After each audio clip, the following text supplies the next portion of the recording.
in our lives. Okay, yeah.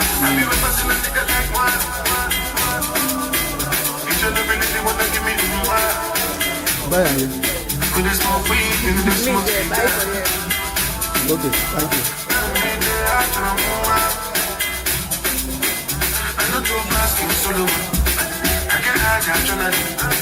You don't like me, what do where I see Panado? Cause my dad's no banana. But the sky start falling down. That's all good.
on God. Them know we outside. Every day so long. She not far. She not beauty. I'm so bad. I'm so bikini. Just remember me. Just remember me. Just look back for me. I'm not touching by my phone. I'm fine, you know. Should I make some more? If I go broke, I'm in myself. She don't know. I saw it that goes. She wants in the bar for sure. I'm not touching by my phone. I'm fine, you know. Should I make some more? If I go broke, I'm in myself. She don't know. I saw it that goes. She wants in the bar for sure.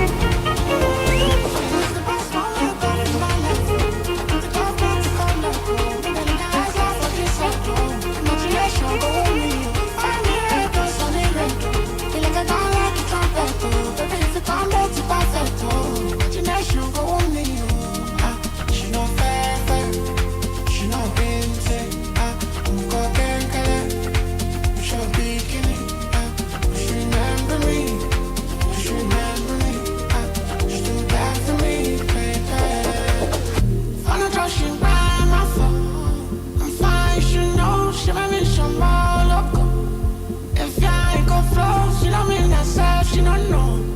I saw it that goes. She wants in my bar for sure.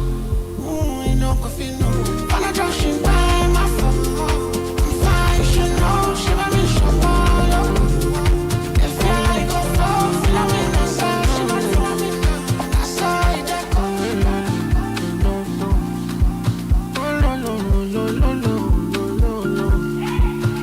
Tumba, basket, which one I go choose? Just one in the boat, come and feel me, they get boss. I said, make you dance to me, make you know good day Jones. I swear you the po, you don't know I see the go. Tumba, basket, which one I go choose? Just one in the boat, come and feel me, they get boss. I said, make you dance to me, make you know good day Jones. I swear you the po, you don't know I see the go.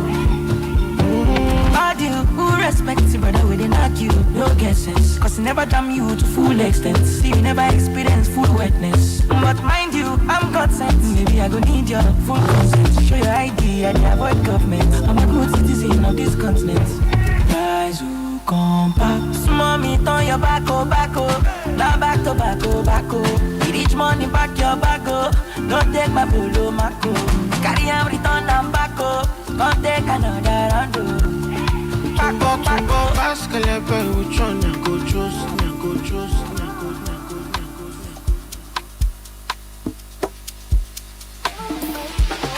Look at me, dada. As my dreadlocks are longer. I know say right now, now my time, I no go waste them, rara. I go use them, dada. Innocent in a bastard. I receive I'm jeje. So if I do you wrong, I apologize. For the people who they sympathize, I gotta go make them larger. Let me go higher. I don't want my feelings to get right. Let me go higher. I don't want my feelings to get right. But you know, in the street don't love you right.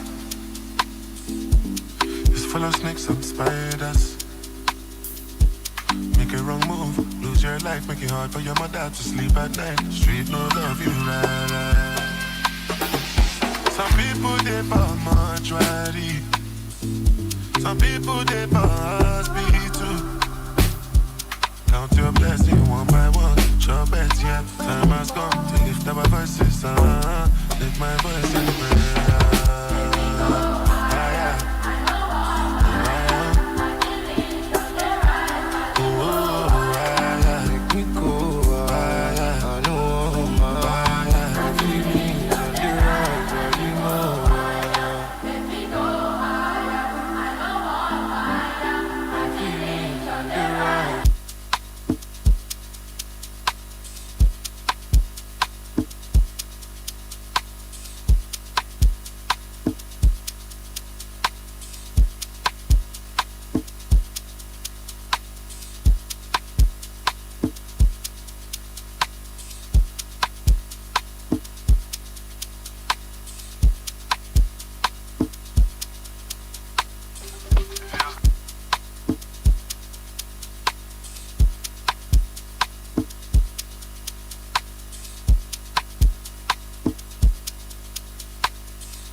pressure, pressure, pressure, pressure, pressure. Feels chillin' with the flow. Feels chillin' with the flow. Feels chillin' with it. Feels chillin' with the flow. Feels chillin' with the flow. Feels chillin' with it. I'm chillin' with the vibe. Money can you go, go. I want the mini London. Money can you post code. We only got one life. I believe in YOLO. And I be tried for life. Sure you see the logo.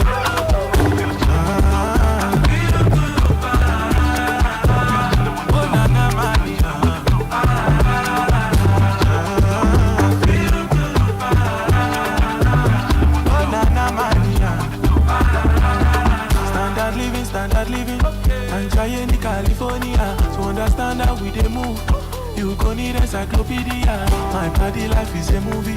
Oh, Mojuri, I love it talk. Let them be a gadidi. Oh, gadide, oh, ya pick one, oh, ya pick two, oh, ya check up. We dey deliver, then we lock up. Let me mention in the drop top. I'll back in, follow instruction. Give me liquor, give me ginger. There's a feels not turn into singer. So you spend million on a finger. Carry my tag, go Jerry Springer. I'm chillin' with the vibe. Money can you go, go. I want to be in London. Money can you post code.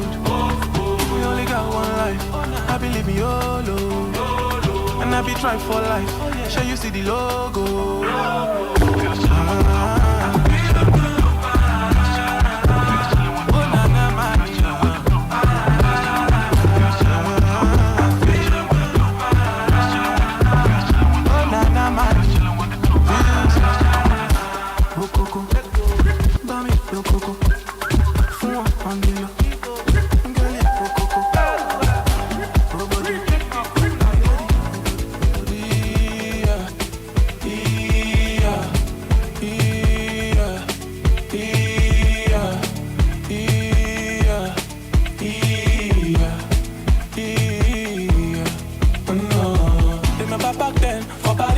Me and my chica dey chill with the sakpa. I'm bukata for the matter. Eruku pogon for the zanga. Na the music, now you give me liberty. Call it freedom, I dey fuck life. Me walk on down, and I go chop am till the kingdom come. I do bele do mare, I do for all over. Now you give me the package, so make nobody come dey buga. When I do titi kati, they dancing, they josi. Oh no, oh no, oh no. Bá mi kọrin o, bá mi kí Ọlọ́run. Àmúra kásá mi kò sí, ajé ọ̀nkóló sí. Mo jẹ lọ, mo jẹ lọ, mo ti jẹ lọ, jẹ lọ. Story, story, oh. Hello. Been on the bench, I be waiting for Oluwa to go activate me. I'm my boy, don't biggie man. I wish you mommy can see me now. Fine lady, how am I now? They won't call me mutu now. I do baby do my now. I ain't give me the package. Nobody gonna move. When I do ticati, then they dance. On Josie, oh. No. Bami Korio, Bami Kyolo. Amora casa amigos. Aje oncolos. Mochelo. Jello.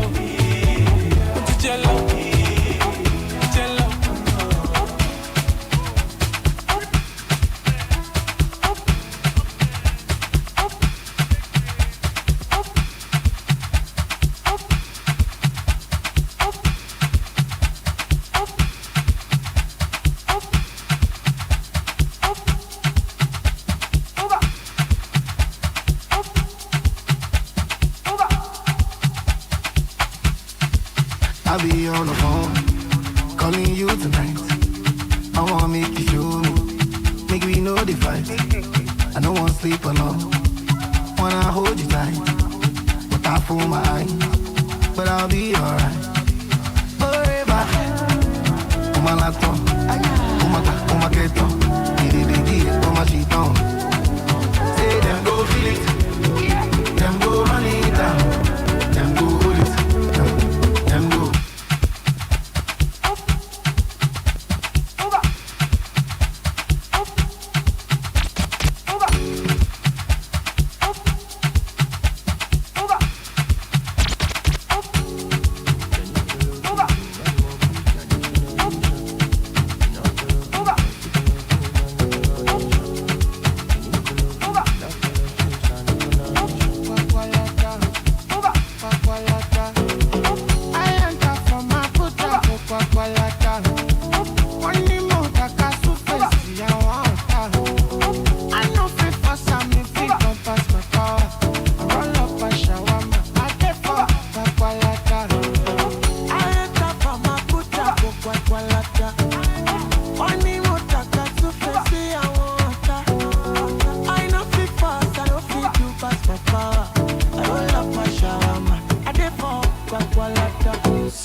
me as God.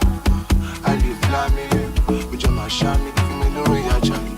I look, Madame Mova, can't you see? Would you marry be your manager? Love this song, tomorrow shall. Good morning, ladies and gentlemen. Sincere apologies for the delay. We had earlier communicated that we would be commencing the event by 10 a.m. I am Aizehi Itwa, and I'll be your host for the event. You're welcome to the maiden event, the maiden edition of Cyber Secure Africa Summit 2024, holding in Nigeria, Lagos, Nigeria. I'd expect a round of applause for that, please. Okay, thank you very much. I know we have a lot of tech-savvy people and you're used to clicking and typing, but we'll be doing a lot of engagement as we go forward. I'll be dropping some house rules to enable us run through this journey together. And I think the first house rule would be putting our phone up on silent, and I'm going to start with myself. Okay, and trying to be as involved as possible in this conversation, right? It's a great thing to be here and a privilege to be here to host you and take you through this journey. It's going to be a very, very exciting couple of hours with you today. I know it's a weekday, and to have you here, spend your time here, shows your passion for security and cyber security. We've seen over the years the importance of cybersecurity, and the COVID-19 accelerated the need for that. Digital transformation, IoTs, cloud, services has resulted in us migrating most of our assets to digital assets as well. And that's why we have an ecosystem that enables such assets as well. But where you have your values, where you have your treasures, there's a need for you to also guard them. Because as much as you love them, there's a tendency of people, who would want to help you take them away from you. Imagine waking up and seeing that everything you knew about yourself online has changed and someone has taken that off. Or as basic as even your bank account and seeing a debit alert, from time to time.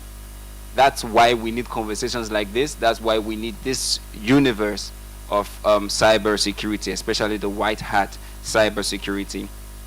And at this event, we will be seeing the launch of the AFRIHACKBOX and a couple of innovative ideas, conversations that are very, very insightful and educative as well. Once again, I'm Isaiah Itwa, and you are welcome. A round of applause for me now.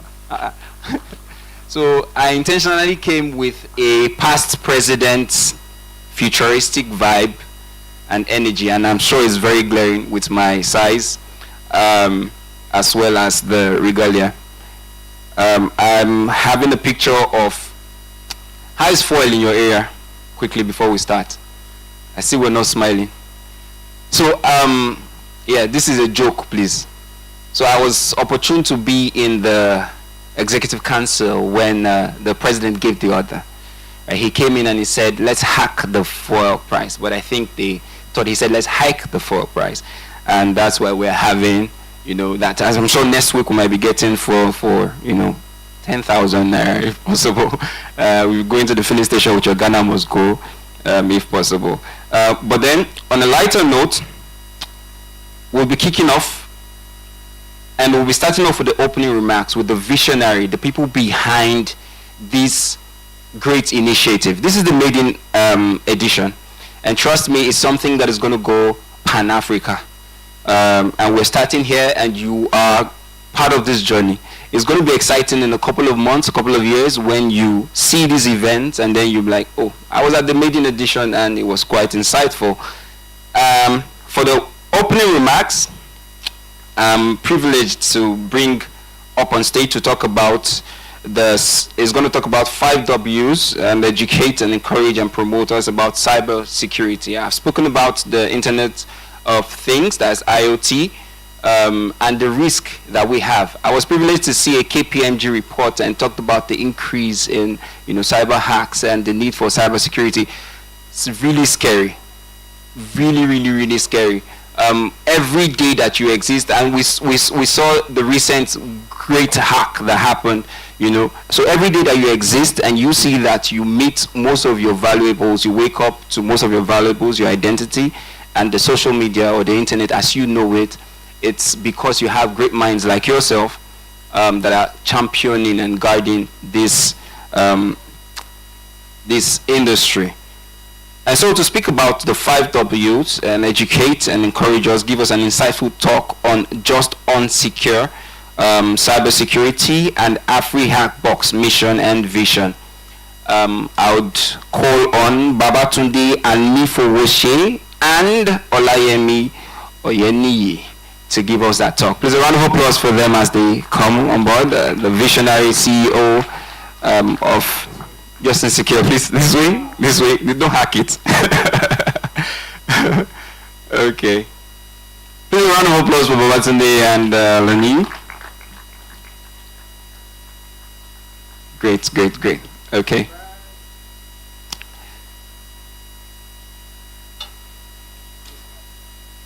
Are you live? Okay, we could have this.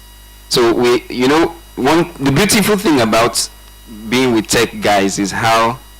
Okay, are we live? Are we live? Thank you. I have the second mic as well. Okay, great. Okay. Okay. So the beautiful thing about tech guys is how they might be swimming in and having very great high-level positions, and they just look very simple. Very, very simple. Now, if anybody should come here, they will think I am the CEO of this event. But they're looking very simple. And these guys are carrying the great vision that we are here, we're driving today. So, Babatunde and Nalani, thank you very much, guys. Yep. Thank you. I will start off, and thank you everyone for coming here. Before I go ahead, let me just ask a quick question. How many people here are aware about cybersecurity? Let me just, a show of hands, cybersecurity. Okay, majority of you. How many of you here came here to know more about cybersecurity? All of you again. Okay, great. So, and how many of you here came with the assumption that there's going to be food? That's very good. Okay. Either way, I like that. Either way, everything is guaranteed. Not the food though, just the fact that you know about cybersecurity, you know about what we do and how we're doing it. Since the slide is up, we're just going to go through why we're here. 5 W's. Then we'll get into the meat of things. The 5 W's are the what, the where, the when, and the why. We're going to start off with, next slide please. The what. Why. Oh, the why. Sorry, I can't see that on the screen. Why did myself and OO try to do this? There's a rise of cybersecurity attacks all over Africa. And we looked at it, I talked to OO and said, look, what can we do? What do we do to give back to the cybersecurity community within Nigeria, first of all, not to even talk of Africa? And we're like, first, let's start a YouTube channel and talk about it. And we said, why not Just Unsecure? If somebody asks me that question later, I'll give them an answer. Why Just Unsecure? And we started the YouTube channel 5 years ago. 5 years now. And it's been going strong. And the why? There are lots of ethical hacking going on, not ethical hacking, hacking and distress in the internet space that we looked at Nigeria and said, look, Nigeria is on a digital transformation era. Things are changing, the way of life in Nigeria is changing, and myself and Yemi, living abroad or from the diaspora, I'm based in Sweden, Yemi is based in Canada, we noticed that this is something that will be lacking. Not lacking, but is not enough, and that is the why. Kenya, if you go to the next slide, please. There's a rise of lack of skill defense. Yemi, take the rest. Well, so as Babs just talked about that, we were looking at everything around. We started that 5 years ago, and we thought it was just going to be maybe for some time, and security would be normalized. We were practitioners before we left the country. Then we got to work in a different region, and we meet at odd hours just talk about security. And we thought, oh, why can't you just educate other people? And when you look around the world, you will see different stories about what is happening in Africa. You'll see, like, we are now in comparison to somewhere like Romania, where there's a lot of security attacks and everywhere. Africa has seen a 37% rise in cyber attack by Q2 last year, 37% higher this year. So you can imagine that then different dynamics has come into cybersecurity, and if all of us are watching probably one news or the other, you'll probably see stories of cyber attack almost every day. And this is what has actually moved us, saying we really want to move forward and do something about it rather than talking about it on YouTube or between ourselves as practitioners.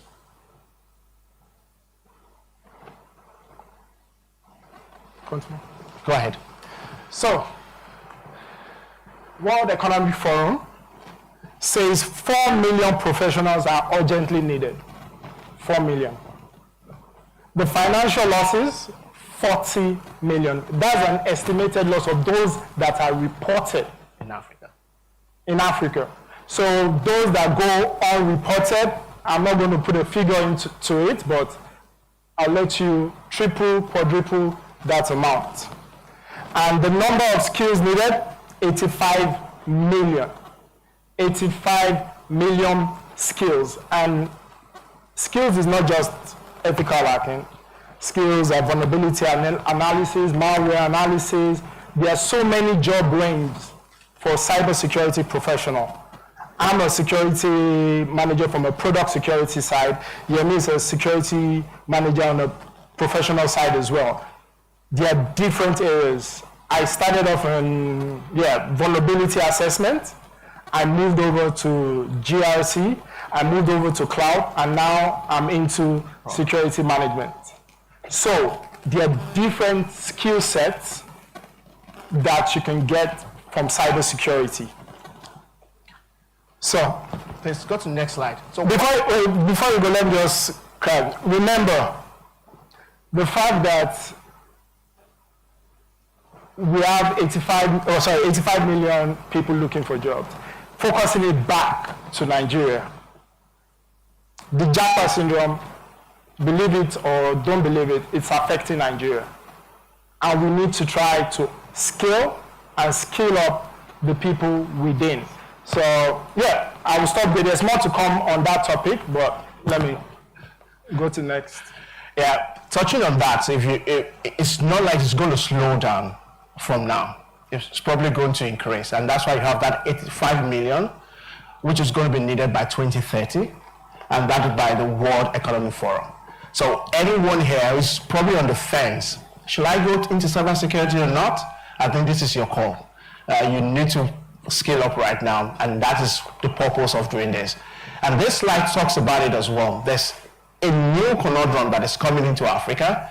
We were becoming a test bed for cybersecurity solutions and technology because they know that we don't have the right technology yet. Despite the fact that we're advanced in telephoning, technology, but we don't have a way to secure that. And some of them are testing the next weapon in Africa. And when I think about that, that is dangerous.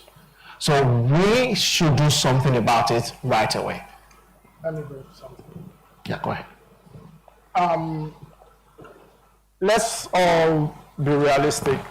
95% of all the technology we consume are foreign. The source code is not African. The testing, most of the time, the process of the testing is not African. That means we depend on other people's testing skills to see whether or not a solution fits our environment. And then we consume it. We adapt it, and then we consume it. following the last slide, I'm still referring to the last slide. Don't worry. So that's just what I wanted to point out, that we consume most things just like most things we import. We consume most of the technology. We should be at the forefront of detecting the malicious things from our perspective. We wait for foreign organizations to say this malware is out there, and then we address it. So moving to the what. Now this is the good thing.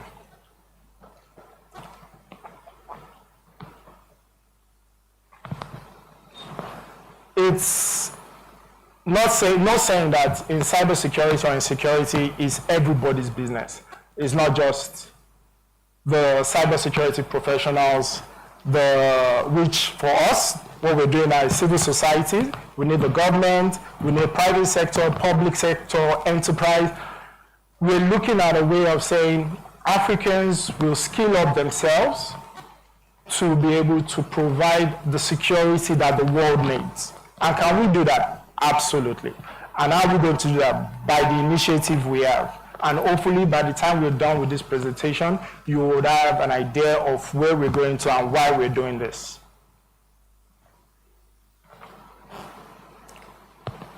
You want to go? Or you want? So here, as we spoke about initially, we stopped talking about it. Now we need to do something about it. So that is where we have what do we do. So what we did last month, September, was to set up a 24 hours hacking, ethical hacking platform for about 700 people that registered. 500 of them were competition ready. 167 people were playing, and out of them came the top 3. And that was running for 24 hours, hackathon. We stopped talking about it. We set up an environment, and you're going to hear from some of the contestants that were here, and we're happy that some of them came along to join us today, which was impressive. Thank you for sticking that out and being part of the competition. Well, you're not just mentioning it. I would like if the people that participated, because I've not met any of you physically, if you can just stand up and just be acknowledged. If you played, top 3, top 4, top 5. Thank you very much. Ah, okay. 5, okay. Thank you. So, like Yemi was pointing out, the whole idea of this competition was to look at the skill set of everyone in the country and see the people that were going to be interested. The map right behind me shows you the states that actually played, people that played and the states that they were from. So, and it shows the interest all over. Those are the winners. There are 3, Uche, Ramon, and Feishayo, and that is their code name. Number 1, LLE, number 2, Giving Up, and number 3 is I don't know what name. You can ask them when you get home that they chose that name. But we told them that, so for us to give you prizes because it was a competition, we need to acknowledge you. And the whole point of us doing this is we want to promote ethical hacking, ethical behavior in cybersecurity. Because every time I talk to people, what they say is, I want to attack. I'm like, calm down. It's not all about attacking. You need to be able to, yes, you can attack, but you need to learn how to defend. And I think that is what is missing in most of our young ones, or most of the people learning cybersecurity, is how to attack is the focus. We need to also teach them how to defend. And again, we had to disqualify, unfortunately, we had to disqualify like 6 people? Yes. Because of unethical behavior. But at the end of the day, we got the main players, and those were the top 3. On your right-hand side, you can see the top 10 people that played. Okay? Yeah, and we didn't do this alone. We had people that supported, both informal and formal. We have Tuebatu, Clark Technologies, we have Gothia, we have A typical reader, and then Genesis and Biosec. Biosec, yeah. And others that we cannot really name here that I personally have supported the entire program, and we're really grateful. It was a collaboration, and we appreciate everyone, including our families. Exactly. I was going to say don't leave that out, including our families, because they gave us time to actually focus on this and gave us and supported us all the way. So we appreciate both myself and Yemi's family for allowing us to do this. Next. That's what I'm stopping. And we'll take a pause now and go to the next thing, which is rare, but we'll take a pause and move over to the next presentation. And after that, we'll come back. Thank you for staying with us, and we'll be back. Thank you. Should I go?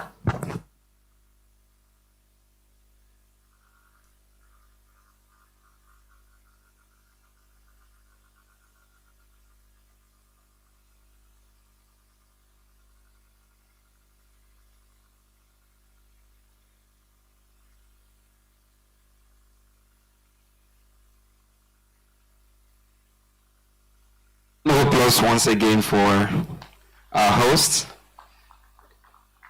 It was exciting to actually get to know why and further understand some of the gaps that we have and also see the participants. So once again, please wave if you participated in the hackathon. Wave, thank you very much. Thank you so much. Thank you so much, Babatunde, and Nifowoshe, and Olayemi Oyeni for this great initiative. It's quite visionary. Without further ado, we would like to invite on stage the next guest. But I wanted to, I don't know if the founders are still around. If we had questions, it would have been great to have, because it has to be a conversation between ourselves and the founders. Can I get Babatunde and Olayemi back on stage, if possible? Can we get them, please? Babatunde. And if we have questions, please, it would be great for us to ask questions and get to know more reasons and what they're looking forward to regarding the conference that we have, the summit that we're currently on, the Cybersecure Summit. Okay, so any questions, please, from any angle? Do we have questions for our speakers? Any questions? Okay. Without further ado, I'd like to bring on stage, first of all, recognize our partners that have also supported this initiative. You would see them all around our branded materials around. We have the clearly CloudStride Technologies who are fully behind us. Aside, it's the founders who are the Just Unsecure people. Wonderful companies that are also part of the ecosystem, making everything about cybersecurity work out. We want to bring on stage now, talking about building a resilient cybersecurity ecosystem. We're looking at Africa's path to digital sovereignty. From the previous conversations, the founder talked about how we need to play more and move from being just, consumer-centric to also being a part, of the whole conversation about cybersecurity. And to have that, to do that, would have a representative of the SGF. So, these conversations here are really backed by the Federation. Mr. Arnold Aguirre-Dam. Please, a round of applause for Mr. Arnold as he comes. Please don't stop till he gets on, please. Thank you so much, Mr. Arnold, for being a part of this conversation. Thank you.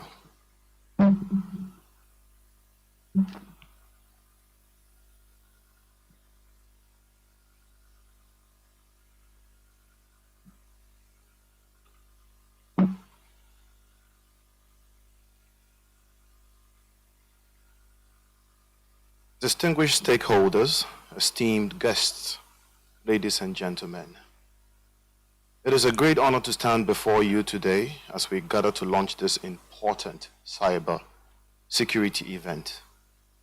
I extend my warmest greetings and commend the organizers for creating this significant platform. This is a much needed conversation, just like the MC mentioned earlier on. especially as Africa's digital transformation accelerates at an unprecedented pace.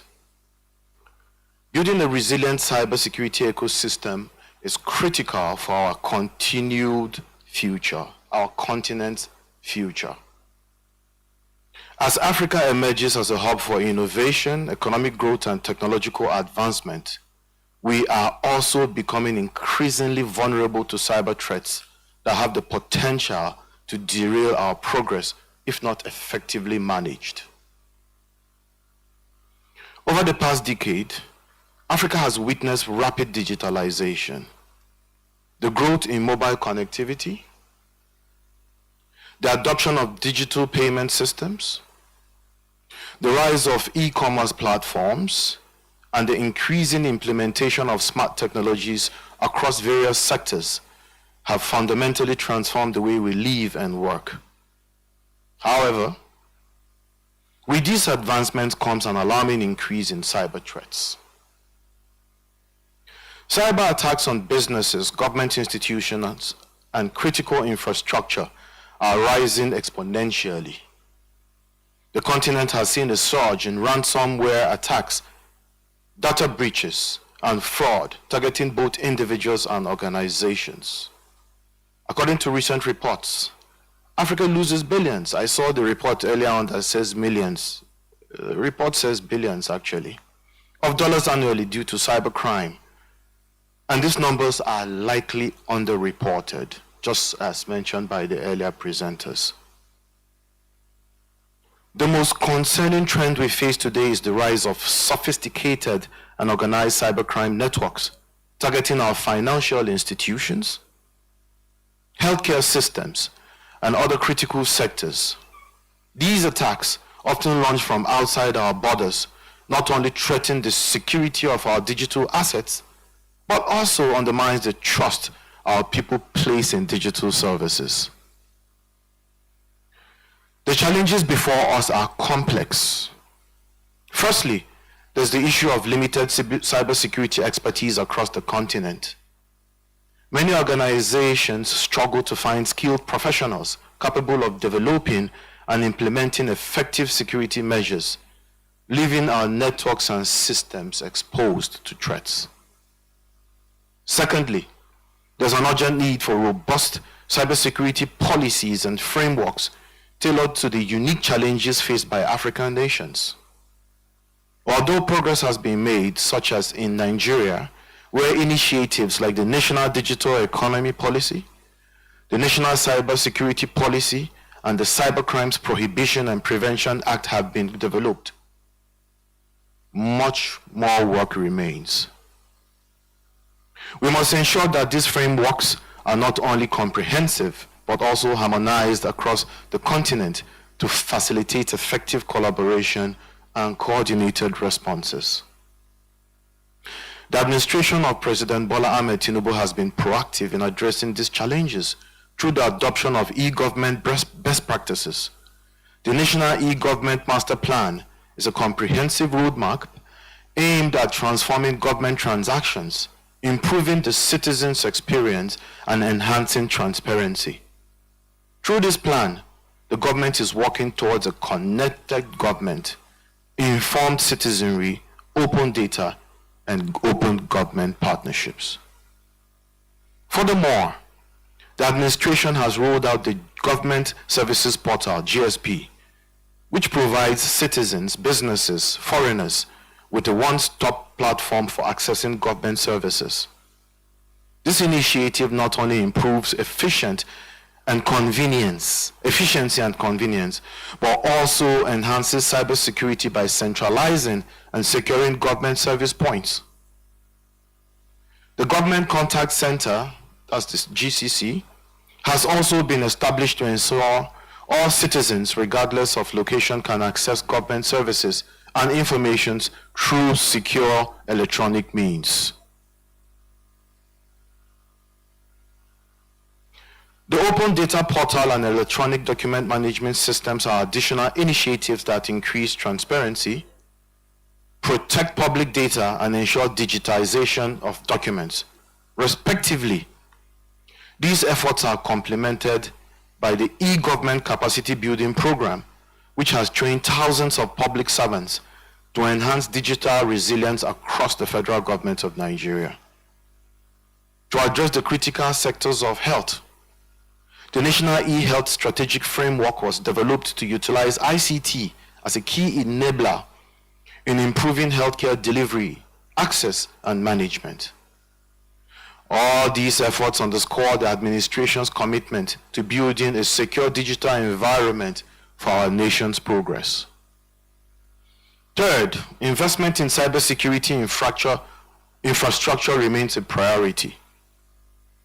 This administration is committed to expanding Nigeria's digital economy while ensuring its security. Through partnerships with global technology leaders, the administration has launched various training programs and supported the development of local cybersecurity talent. This is aimed at bridging the skills gap and developing homegrown solutions that are tailored to our unique challenges. Initiatives such as the 3 Million Technical Talents 3MTT program focus on closing the cybersecurity skills gap by training a robust pool of professionals who will be the backbone of our digital economy, while the Project 774LG Connectivity Initiative ensures that every local government area in Nigeria has digital access. Fostering secure, inclusive growth while building a national network of resilient digital infrastructure. While the challenges are significant, they also present unique opportunities for Nigeria and indeed Africa. The need to secure our digital spaces has created a demand for local cybersecurity solutions. By developing these technologies, we protect ourselves and position Nigeria and Africa as leaders in the global cybersecurity market. The way forward lies in collaboration and innovation. No single country or organization can combat cyber threats in isolation. We must foster partnerships between governments, private organizations, academic institutions, and international bodies to share knowledge, resources, and best practices. Nigeria, in partnership with other African nations, must lead the charge in establishing regional cybersecurity centers to coordinate responses to cyber threats and share intelligence and develop unified strategies. Public-private partnerships will play a crucial role in pooling resources and knowledge to build stronger defenses.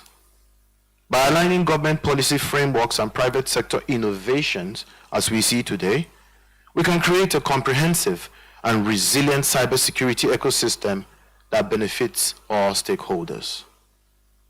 As we work towards building this resilient ecosystem, it is essential that we recognize cybersecurity as a national priority that touches every aspect of our society, from our economies and governance to the safety and trust of our people in the digital services we offer.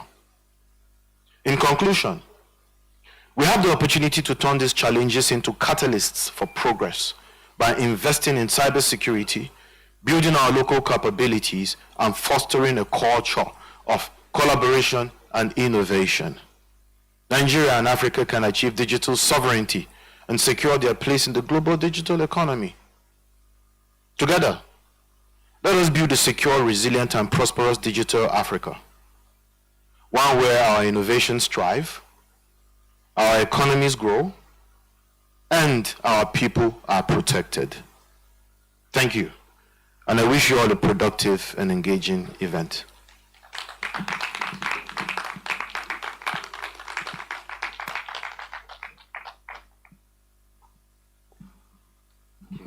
Thank you so much, sir. Thank you so much for that insightful talk and the contributions of the government towards ensuring that we have a secure cyberspace in Nigeria. It's, again, like we said, and we would not stop to emphasize, it's a collective effort, and we're clearly seeing the efforts of the government in this regard. I must further recognize that this initiative is championed by a Swedish-based company, which is Sway Battle AB. It's very essential that we recognize these individuals and these companies that are also backing futuristic initiatives like this when we talk about cyber security in the summit. Thank you once again, sir, for the very, very highly insightful conversation and speech, Mr. Arnold. Thank you so much, sir. We really appreciate your presence. And while Mr. Arnold was actually giving us that speech, we had one of our dignitaries walk in, who is also part of this conversation. Like we said, we have key stakeholders that are going to be championing this discourse, that are going to be championing talks around cyber security as we go forward. And while we were enjoying that or gaining more insights, Honorable Akinyemi Ajigbo Tafe walked in. I had to bring in that Swedish flavor, you know, to the names. Pardon me. He walked in, and we wouldn't allow him rest because, you know, when you talk about cyber security, you have to be on guard. You always have to be vigilant. And he's just walked in. We'd like him to come and give us his talk and give us his insights. And he's going to be talking about a very interesting topic, one that is very exciting. He says the role of IT in wealth creation and empowerment. That's very, very essential. The founders of this initiative, Babs and OO, literally spoke about the exodus that we're seeing with our talent into other countries that are also quite advanced when we talk about cyber security and digital transformation and the likes. And the honest of that is that they want greener pastures. They just want to earn more for their talent, you know, as much as possible. But it's something that we can do while we're trying to drive Africa and put Africa on the map, especially Nigeria on the map. And we have seen from the conversation from Mr. Arnold about how the government is also trying to be a part of this conversation and driving this conversation, how as well as empowerment for our people. So it's an opportunity for us to grow our economy, contribute to the GDP as well, because we have some people working remotely, you know, from Nigeria, and we would be able to bring all of those resources back home. So please join me with the resounding round of applause as I welcome Honorable Akinyemi to the stage. Thank you very much. I had to play safe. Please, a round of applause till he walks up. He's our Honorable.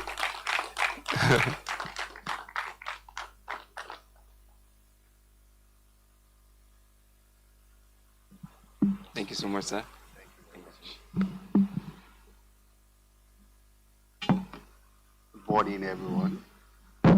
Good morning, everyone. My name is Akinyemi Bankole Ajigbotafe, Honorable Commissioner, Wealth Creation and Employment, Lagos State. It is of great honor for me to be here. Okay, let me just go to the speech that I prepared. Ladies and gentlemen, esteemed guests, cybersecurity experts, and future guardians of our digital landscape, it is both an honor and a privilege to stand before you today. At this launch of this groundbreaking cybersecurity platform, I think the theme is unveiling the future of ethical hacking and cyber education. I'm not a cyber expert, but I'm a mediator. As a government person or my ministry, we have to mediate to see how we can improve the tech world. And that's why I prepared this speech so I can talk about it today.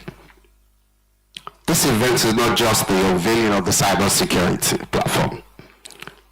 It is a declaration of our commitment to fortifying our nation's defense against cyber threats.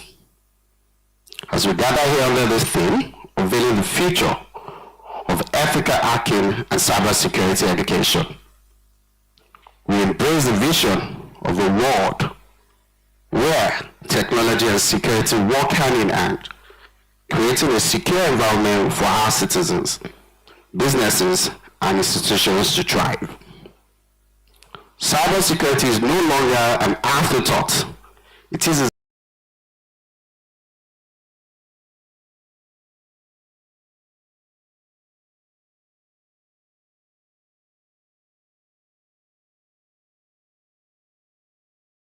infrastructure. With the rapid expansion of the digital economy, we have seen an alarming rise in cyber attacks. We can see what is going on with the banks and in the financial world and all. So it is a need. Hacking. I'll have to say this in Yoruba. I don't know how to say that. Maybe I'll translate it into English. It's only a thief that knows how to track the other counterpart that are thieves. So now we must train our people because it's affecting us. I think I read in the news about a couple of weeks or last week about the hackers, what they've done, the financial world in the banking sector. They've hit them about over 46 billion in the last 1 year. And if care is not taken, you know, it will be so bad that me and you will even have account anymore. So it's a serious problem which the CBN are even looking into it. So that's why I put this together, that in every organization, most especially the government aspect of it, we need to make sure that we improve in a cyber world. Our tech is very key. So now we need to train our people to know how these people get to hack. So from that aspect is when they can block them from having access to our system. So therefore, it's imperative that we arm ourselves not only with technology, but also with knowledge, skills, and an ethical perspective on hacking, transforming those who once exploited vulnerable people into vigilant protectors of our digital realm. As a Commissioner for Wealth Creation and Employment, I wish to emphasize that the launch of this pioneering cybersecurity platform aligns perfectly with our strategic objective of fostering innovation, job creation, and economic resilience. By embracing ethical hacking and cybersecurity education, we're not just securing our data, we are cultivating a new workforce equipped with the skills necessary towards cyber threats. Necessary to thwart cyber threats, yes. The power of ethical hacking cannot be overstated. Ethical hackers are the sentinels of our digital space, testing and reinforcing our systems before malicious actors can exploit them. They provide invaluable insight into our vulnerabilities and create strategies that fortify our defenses. Today, we are here to celebrate not just the technology, but the opportunities this platform brings. I had a discussion with this man, and when he came to my office and we were talking about it, I fell in love with it. And it's something that I've been looking forward to. And bringing this together, please, let's give him a round of applause.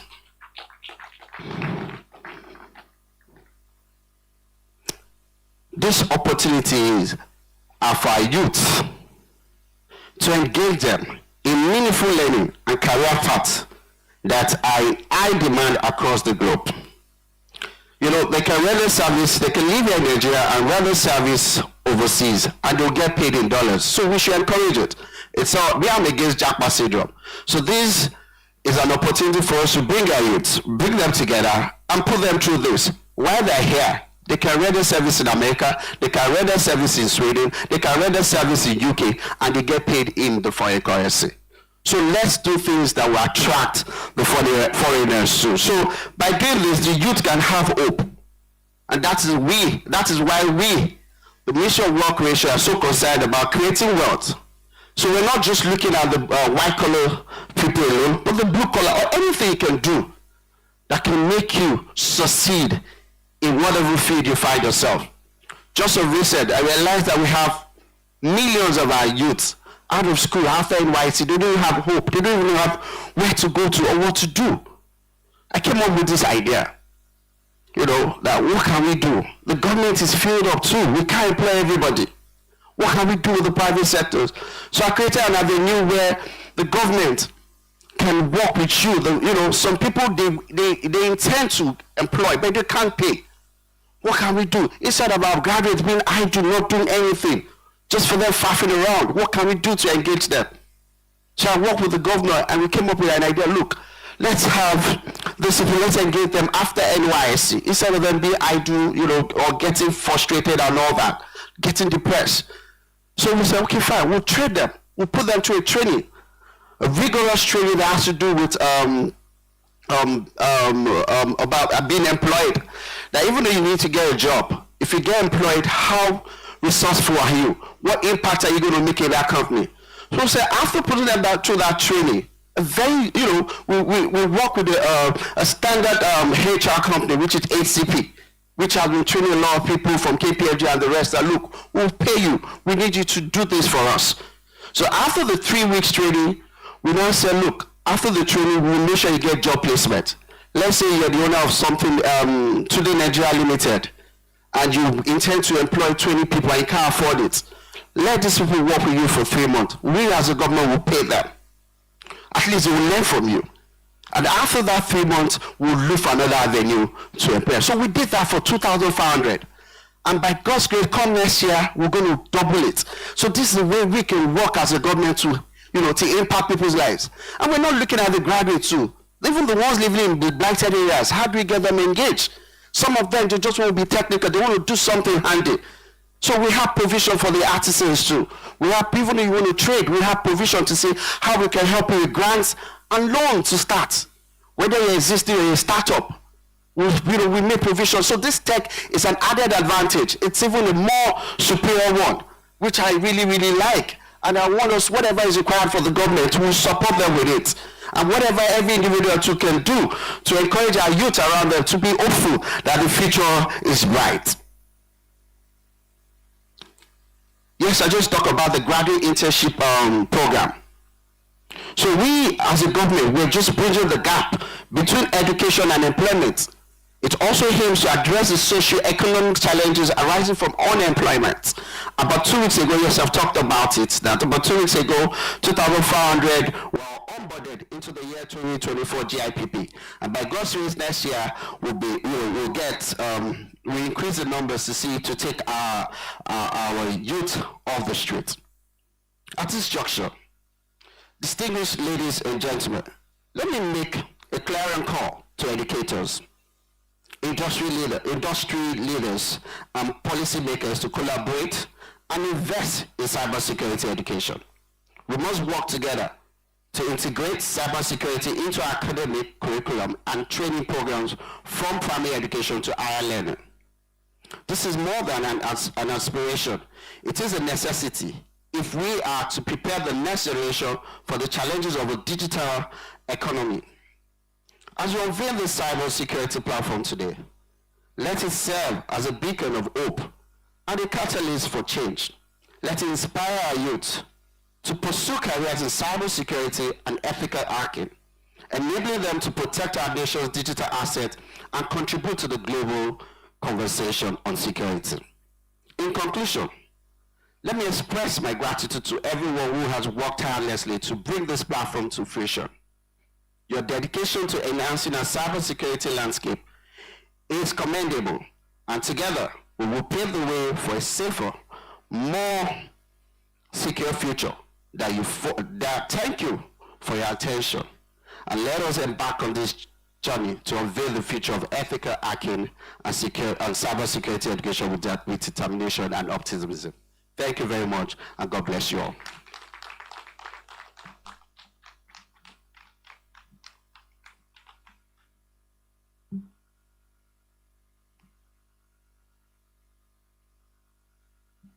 Thank you so much, Honorable.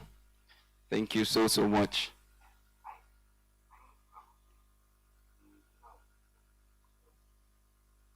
Okay, thank you, Mark. Please hold on. I know you're the winner.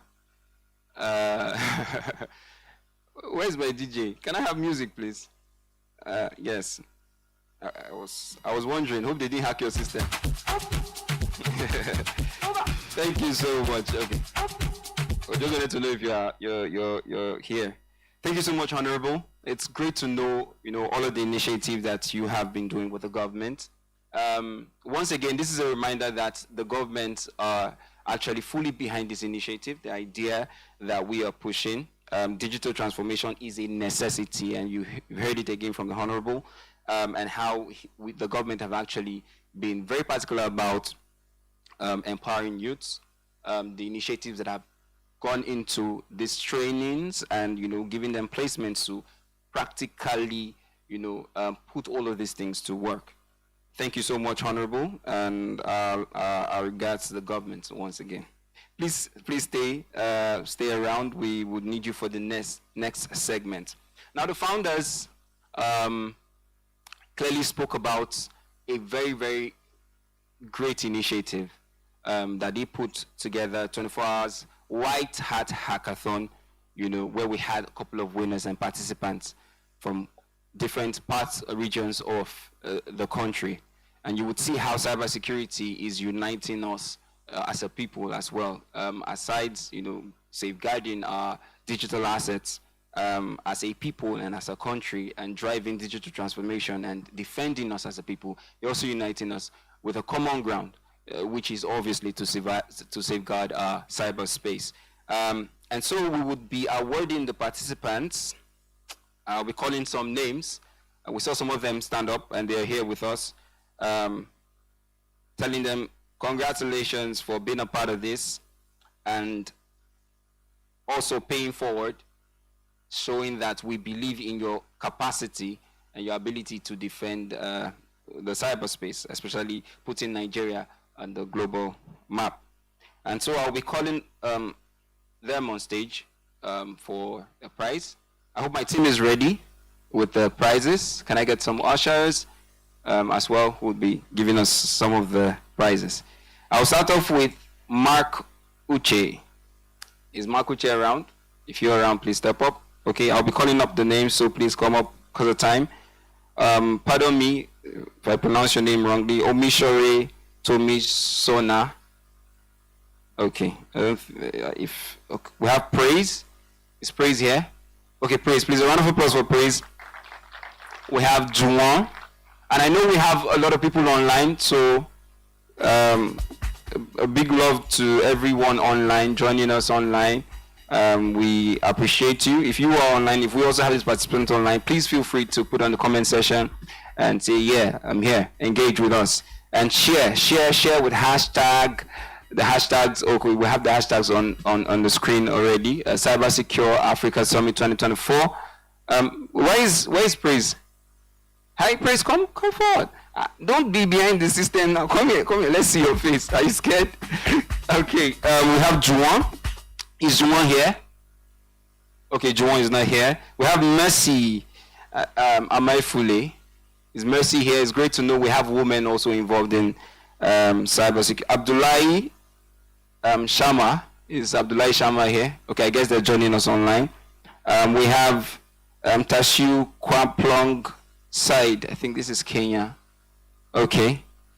We have Prosper Emmanuel. Is Prosper Emmanuel here? Okay, probably online. George. Is George here? Okay. Ayomide Kilajolu. Okay, Ayomide Kilajolu. Please, you correct me. Correct me with your name. Please, a round of applause for Ayomide. We're seeing these young lads, pulling their weights, and being a part of this is really, really exciting. Thank you so much. Thank you so much, Ayomide, and Praise. Emmanuel Omolaja. Do we have Emmanuel Omolaja here? Okay. Abolade Akindende. Oh. A round of applause for Abolade. Michael Igbenabo. Okay, probably online. Aineo Akpata. Okay, probably online. Emmanuel Ochubili. See here? Okay. Nina Okibe. Not here. Okay. Undulwe Chinelu. Not here. Okay, we have Afit. Samuel Tubi. Okay. And Madaki Zim Meshach. I don't think is that Meshach's real name? Okay. Please, a round of applause for these participants.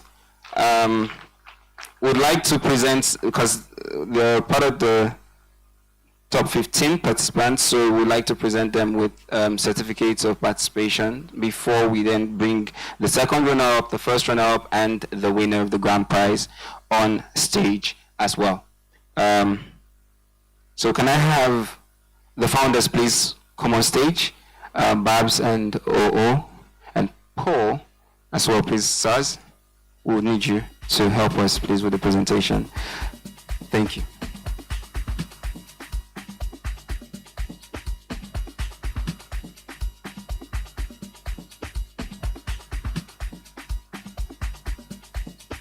Okay.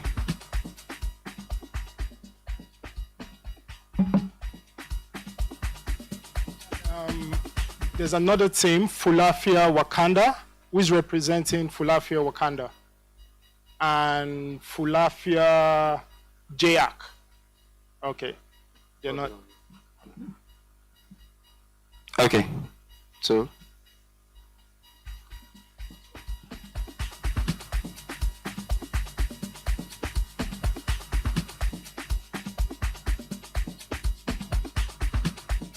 Yes.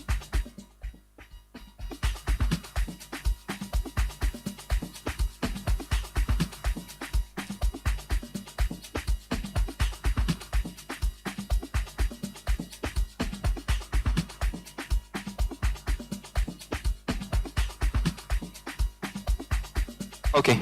I think we'll start off with praise. Praise? Okay. Please. Please a round of applause for praise. Praise, I want to make a comment. Praise, after playing, did not only reach out to me personally, but also posted the event on LinkedIn without any hint or telling me to tell him to do it. He posted it on LinkedIn, giving it a rating and saying how much he enjoyed the occasion. Then many people reached out to me saying, oh, they saw someone post it on LinkedIn. So I just wanted to mention that these are one of the, should I say, pioneers or advocates for the AFRIHACKBOX, showing that young talents do have interest in CTF, which is what they did, ethical hacking. So please give a round of applause to Praise. Thank you.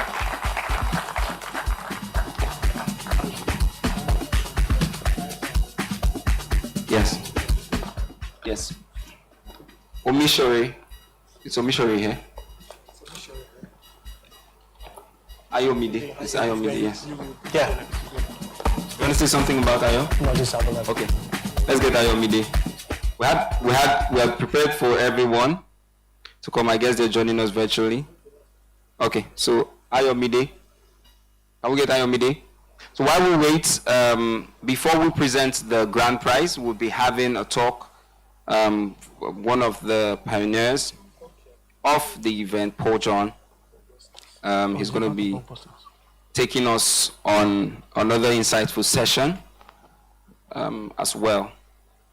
He's from Soweibatu AB. He's the CEO for Soweibatu AB. And they are, okay, are we good? Are we ready? Great, great. Okay, so Ayomide, we have anything to say about Ayomide? It says, I think you played in a group, right? Yeah, so it said Bug Busters.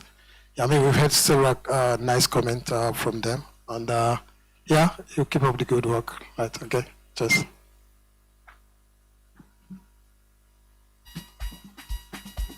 Thank you so much. Okay. Abolaji or Abolade. Okay, we have Abolade. Okay, great. Anything to say about Abolade? That's part of the ninth people on that platform, and it was consistent. He played really hard, and we're happy that you were able to qualify with the top 10. Thank you so much. Thank you, thank you, thank you, thank you.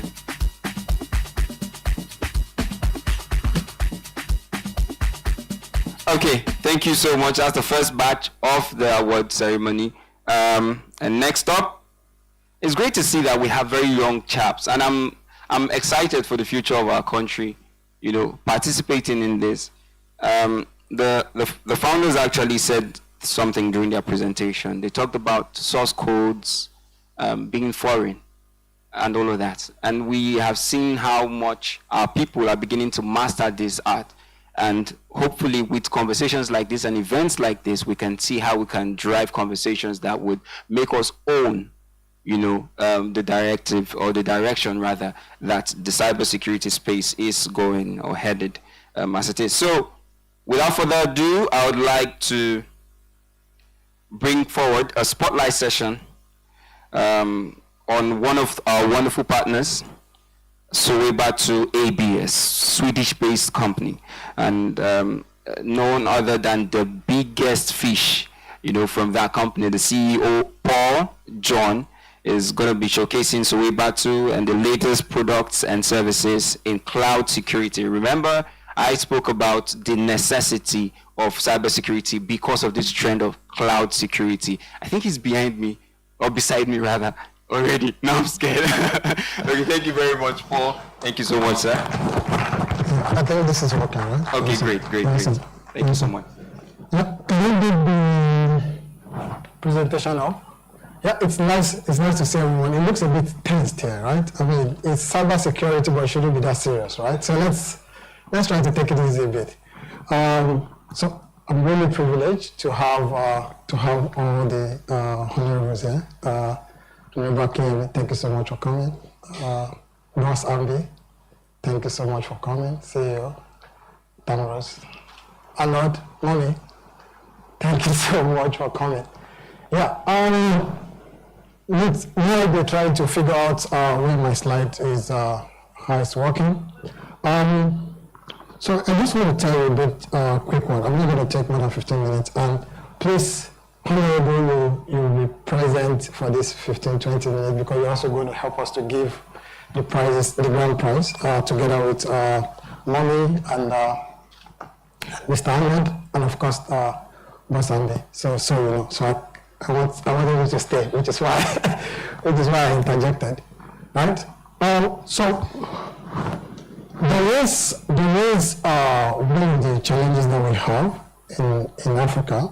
It's we do not collaborate a lot, and sometimes I have to basically put my money where my mouth is, and I took a bold step. I think 2 years ago, I started to think, what can I actually create? Of course, you must have been hearing about Just Unsecure, and they are NGO organization, but I am Sorebatu AB and CloudStrike Technology, which is, unfortunately, it's for profit making, right? But there's a twist to that profit making because, for me, it's not just about competition, it's more about creativity, to be able to create something and add value, so not just to get money. So several years, I think last year, I came across Just Unsecure and what they were doing, which is in the cyber security space. And I'm really very passionate about, and I know we have some lawyers here, right? I mean, we have Mom is a lawyer, we have a few lawyers here. And I started to think, how can we actually impact the young generations, especially in this Jackpot syndrome? And it occurs to me that we can actually build a platform that can teach people how to be an ethical hacker.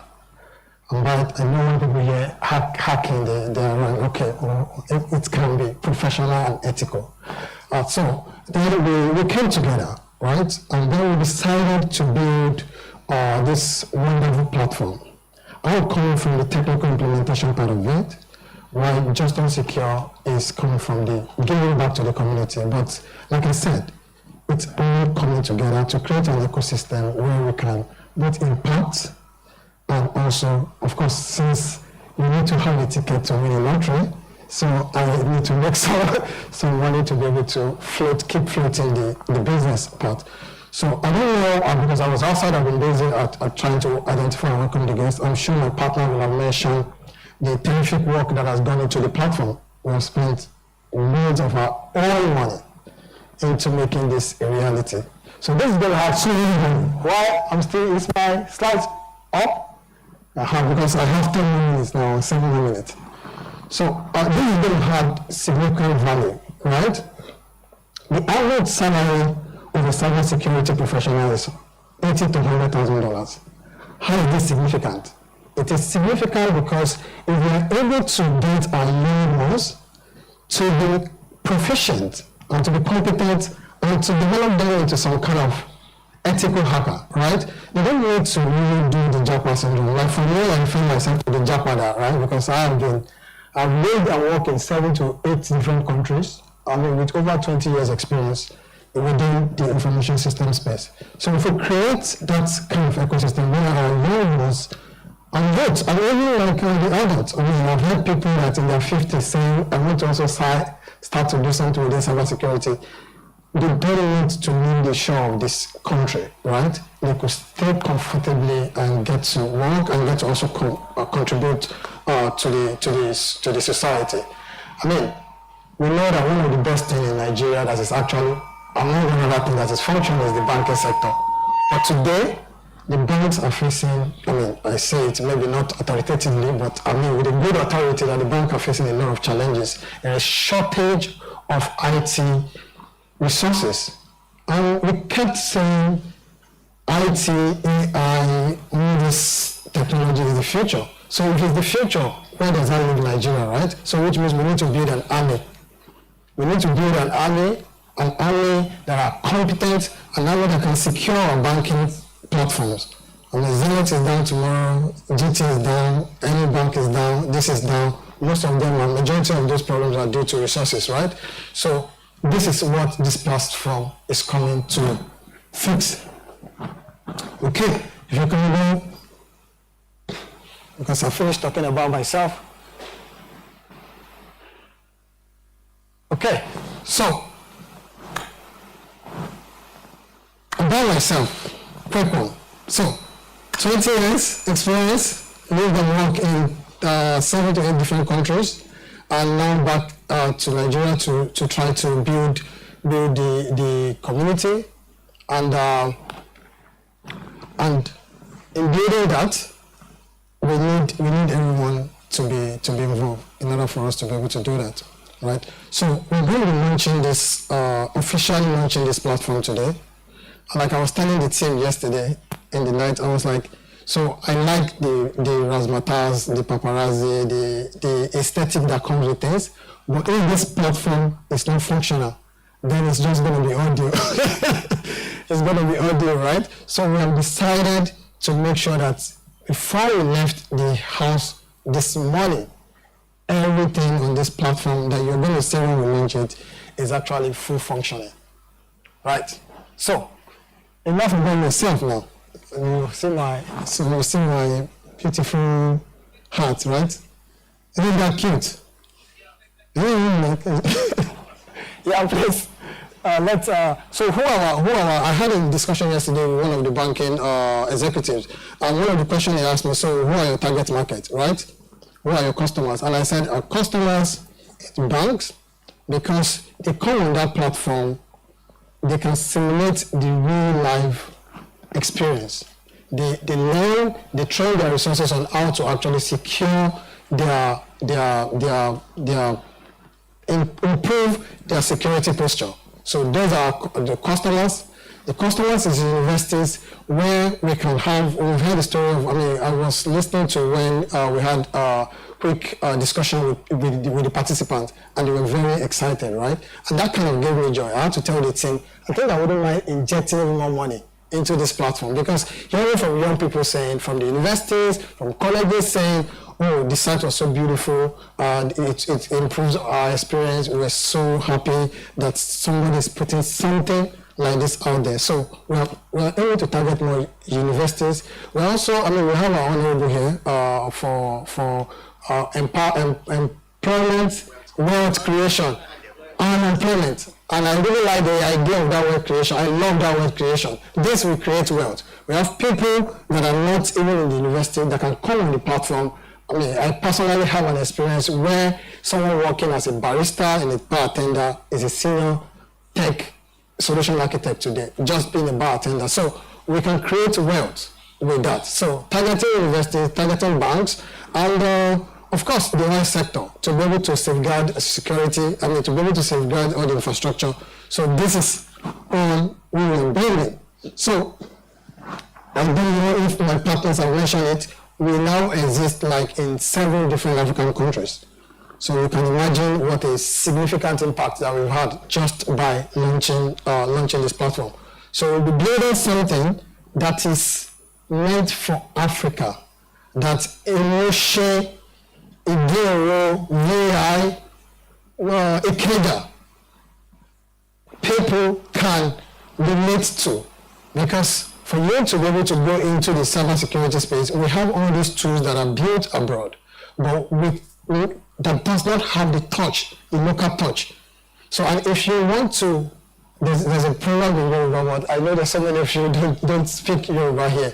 Like for you to actually catch a thief, you need to act like a thief. So better put in Yoruba, so for you to be able to be a proficient security ethical hacker, you need to know how, you need to put yourself in that position of how a Nigerian would think, an African would think. Right, and as we know, we are secure as our weakest link. So which is what this platform will offer. So once again, I'm very happy that you're all present, and I know there are a bunch of people watching us abroad, remotely, and trying to support us. So I'm very happy, and yes, I don't think I need to go through all the slides. No, I think I've said everything. Thank you so much, and so happy to see you. So now I think we should do the grand presentation. Thank you. Thank you so much. Thank you so much. Permit me to hack. Thank you so much, Paul. We're seeing the wonderful thing that the company Sway Battle is doing, and to see that it's being championed by a Nigerian is beautiful. We see how simple Paul looked and engaged with us, but we see how great, the impact he's doing within the cyberspace is. I would like to recognize the presence of, can I get the presence of some of the dignitaries? We have some special people that have been with us. And is a very, very special individual that we have here. Please permit me to, she has been in our midst, seated gently. Empty barrels, they say, make the loudest noise. But this one is very, very full, and that's why she's been very quiet and gracefully seated and leaving people like us to do the talking. With all, I don't know the grammar or the vocabulary to qualify how I feel right now, but it's a great privilege to recognize the presence of our mother, Mrs. Jumoke A. Anifowoshe. Please a round of applause for our mother. Please a round of applause for our mother. You see what I said? You saw how she stood up gracefully? She's the immediate past state chairman of Ondo State, a former Attorney General and Commissioner for Justice. And she's the founder and leader of Ondo State APC Women for Change. So you see that this conversation around change and driving very, very profound initiative is something that is in the DNA. And she's the mother of one of the founders, Babatunde Anifowoshe. It doesn't stop there. Now she's the daughter. Please, okay, I know we have very young hackers, but who is the first civilian governor of Ondo State? Yes, I just look for trouble. And don't hack the answers, please. Who's the first? Anybody that wins it, gets the answer, gets a prize from us. No, I don't want you. No. Okay. And it's very essential that we know that because she's the daughter of the late Chief Michael Adekunle Ajasin. And there's a university named after that person. Oh God. This clap, I don't know. You guys are not. Thank you, Mommy, for being a part of this. Thank you so much for being with us. We really appreciate you. and we're very proud of what is happening, and the strides that we are actually achieving from these events as well. Okay, without further ado, we also have some very special people, so I'll be calling them, as we go.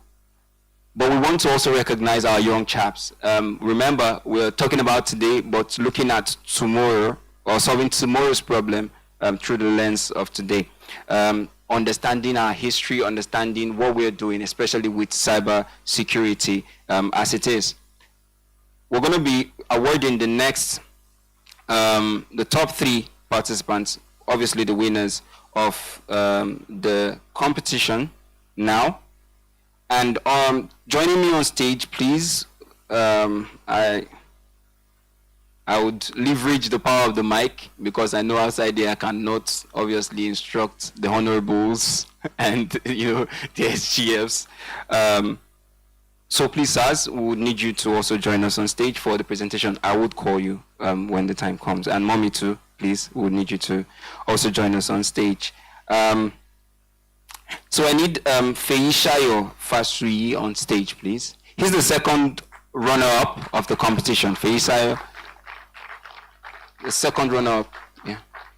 And the third position. So he's coming up with the third prize as well, Feishayo.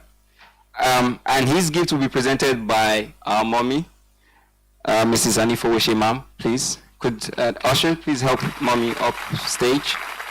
Feishayo, well done. Well done, well done, well done. Smile now.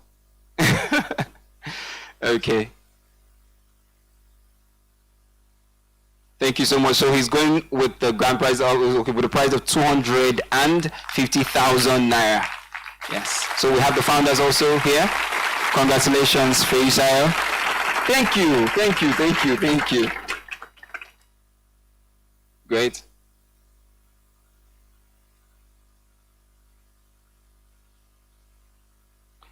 It's a privilege to be a part of a 24-hour hackathon.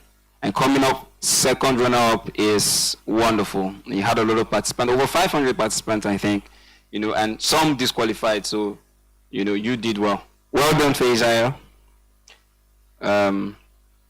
Yeah.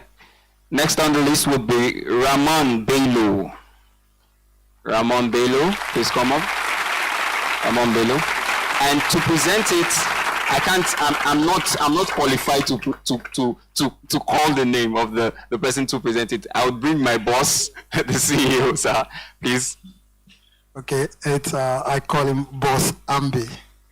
Boss Ambi is the CEO of Tamrose Ventures, a powerful and a gentle, and also my business mentor. So please, a round of applause for Boss Ambi.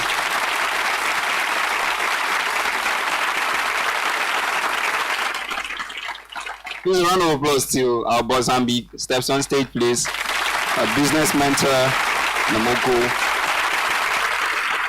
backing this initiative. Okay. And so Ramon Bello would be going with 500,000. Ramon, meet me after this event. Okay. Is the first runner-up and second place rather, from the AFRIHACKBOX competition, AFRIHACKBOX Niger competition. Would have our boss Ambi say something? Yes. Good morning, everyone. I really am very, very happy to be here today, and I would like to congratulate you young men for the great job that you are doing. Tech is the future of the world. The 5 biggest companies on the NASDAQ today are all tech companies. And creating an ecosystem is the key to unlocking that wealth opportunity. All of those companies came out of Silicon Valley. And Silicon Valley started not too differently from what you guys are doing today. So I'll be giving you guys the sum of 5 million to support the work that you are doing. Thank you.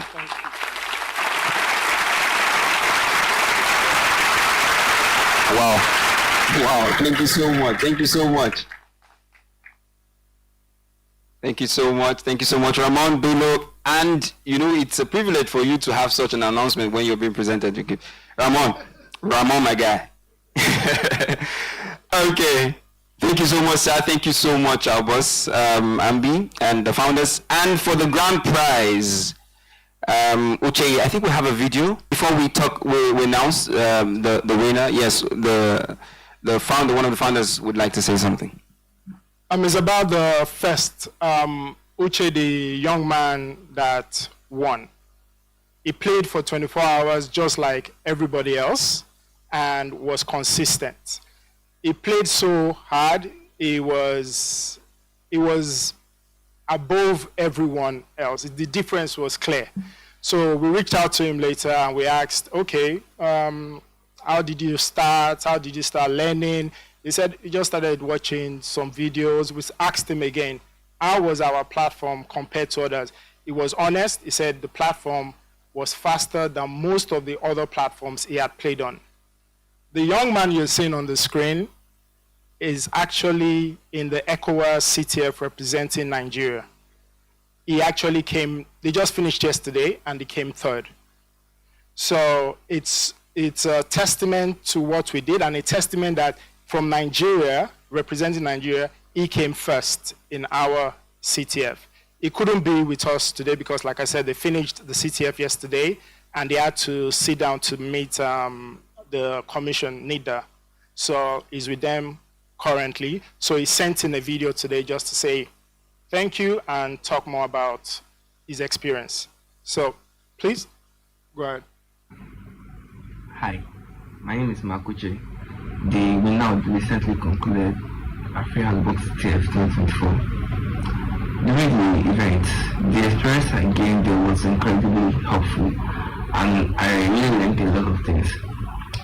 I want to give a big thanks to the organizers of the CTF and the sponsors, and also I hope we get to see more of this in the future. Thank you.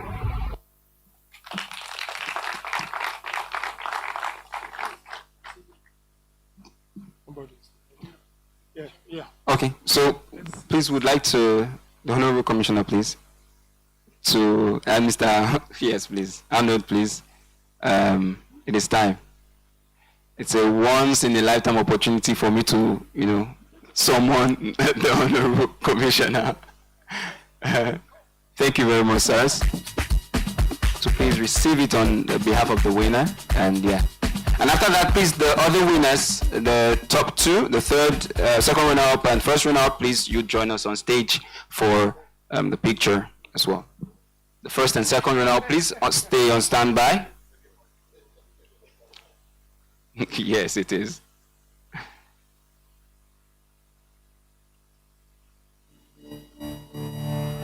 The second runner-up and the first runner-up. I was built to be the best, number one and nothing less.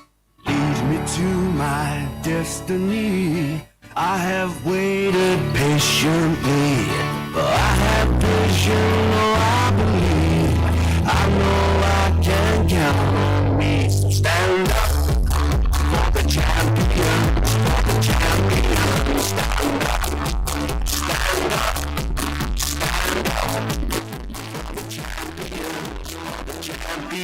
Stand up, stand up,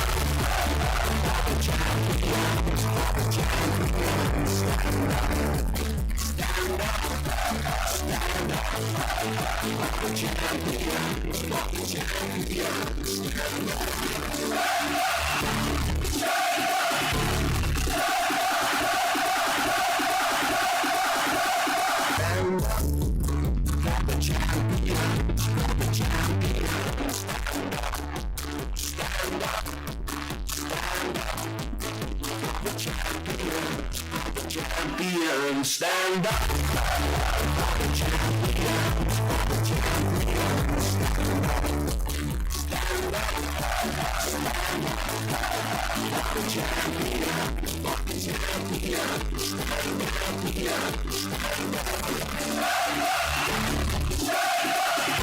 Stand up, stand up.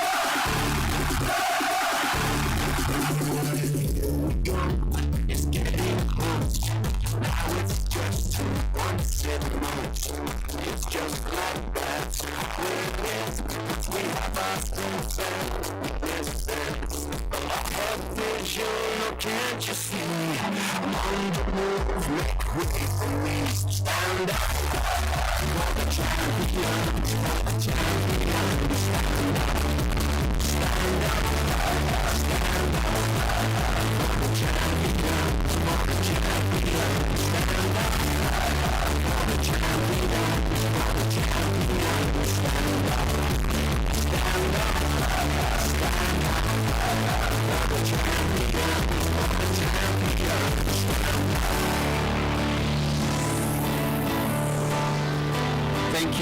Thank you so much, sir. Thank you so much, sir.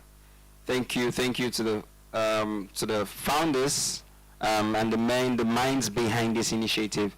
Thank you so much to the participants and also all stakeholders for this. I'm sure it's also a way to encourage them to do more. And yes, again, to the participants, it's also paying forward with our vote of confidence in your ability to continue with white hat hacking and not attacking, alone. Okay, thank you so much.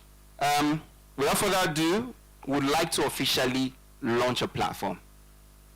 And being one in the marketing space and brand space as well, I am very particular about ideas-led brands. And that is one reason why I would always want to associate with initiatives like this, right?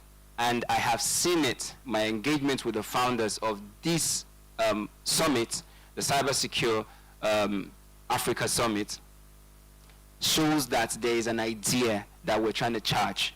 There's an idea and a narrative that we want to say about Africa, a reputation that we want to have for Africa. Yes, there are valleys around the world. Only one has the silicon. All right? And in Africa, we have a lot of valleys and plateaus. We can actually bring ours here. And this is a narrative that we are trying to charge.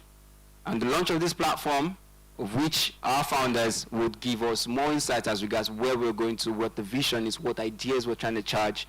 We're trying to tell you that we have not even started, right? All of these things that we are doing with the summit, we have not even started. And without further ado, I'd like to call on our wonderful, I call him OO, and Babs, Babatunde. It's a tech summit, so I would like to call them with their nicks, and Paul, as well, Paul John, Babatunde and Ifowoshi, and Lani as well. Please, sirs, we need you to come on board for the launch of the AFRIHACKBOX. Thank you, sir. No, I lost that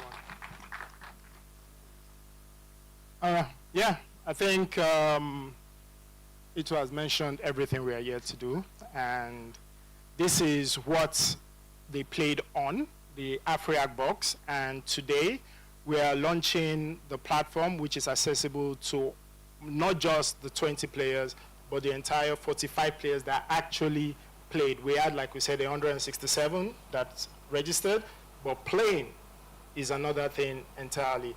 So we will show you a quick demo of the platform, and the address right now is live, and it's app.afrihackbox.com, and there should be a video playing now. Not this slide.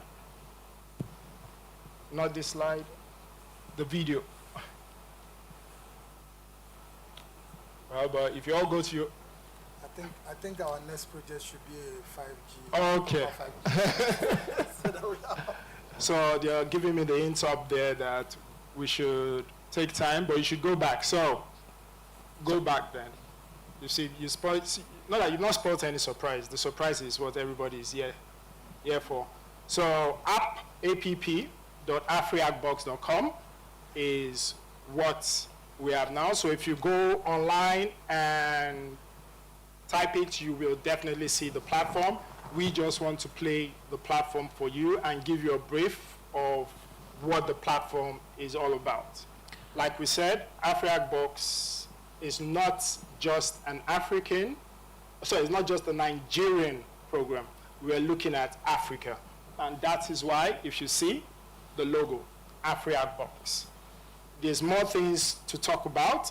and there's more things to talk about what AFRIHACKBOX and what we envision, what myself, what Yemi, and what Paul are looking at doing with AFRIHACKBOX.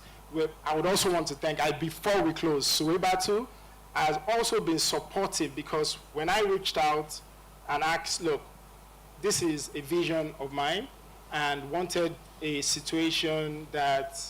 vision of ours, sorry, and wanted a situation that Paul should help from a technical perspective. It was there. It was, as you know, when someone is like, yes, this is good, and you go back a bit, I'm like, is it that good that you like it? So we're like, yeah, technically, it was sound, and that's what Paul is for. If it's not sound, he shuts it down. If it's sound, it gives you a go ahead. Exactly. I have some friends, once they say sound, I don't really go because I know that sound doesn't mean anything. So Paul was very inspirational to us. We had meetings and meetings and meetings. So please, I don't do this now, but I like to give a round of applause to Paul John. Thank you very much. So, are we ready for the video? Okay, so let's go to the next, just to introduce, I think they've broken out the, don't worry, just go to the next. And to the next one as well.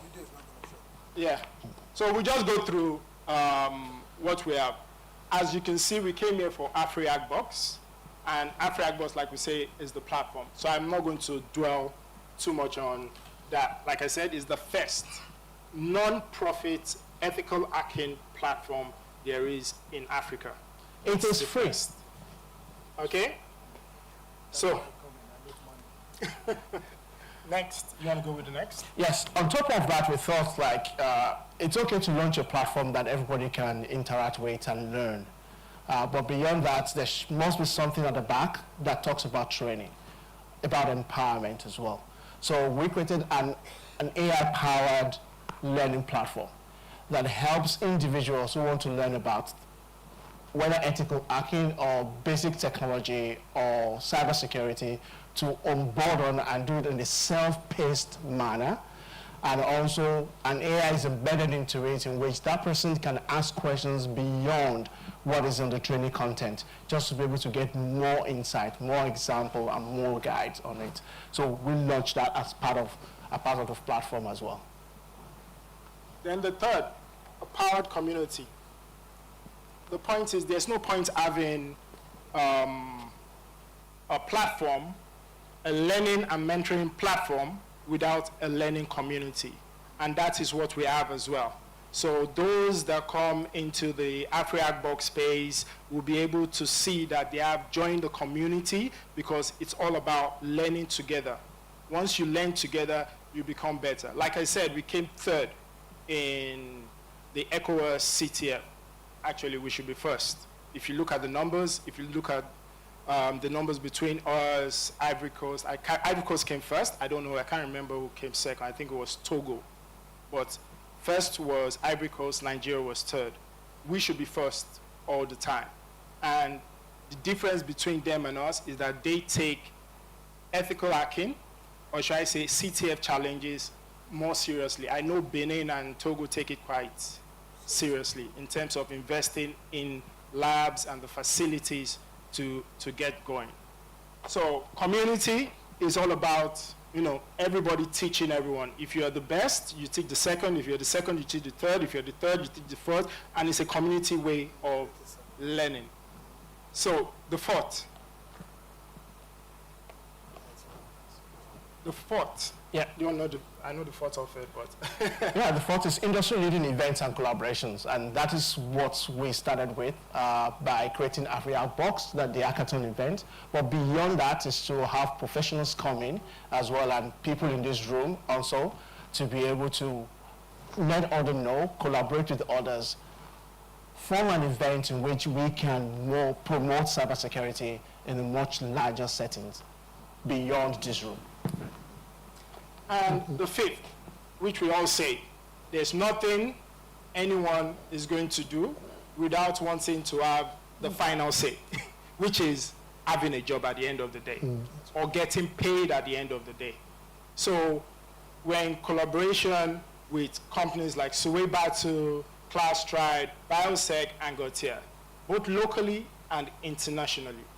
It's a way of ensuring that at least when you train and you're the best, we can assess and provide some form of skill set to people, not me, those guys can provide some form of skill set to people locally and internationally. Yes, like I said. Yes, maybe it's important to also mention that it's not just restricted to only the 45 people, right? So the site is live now, so you can just go ahead and register, right?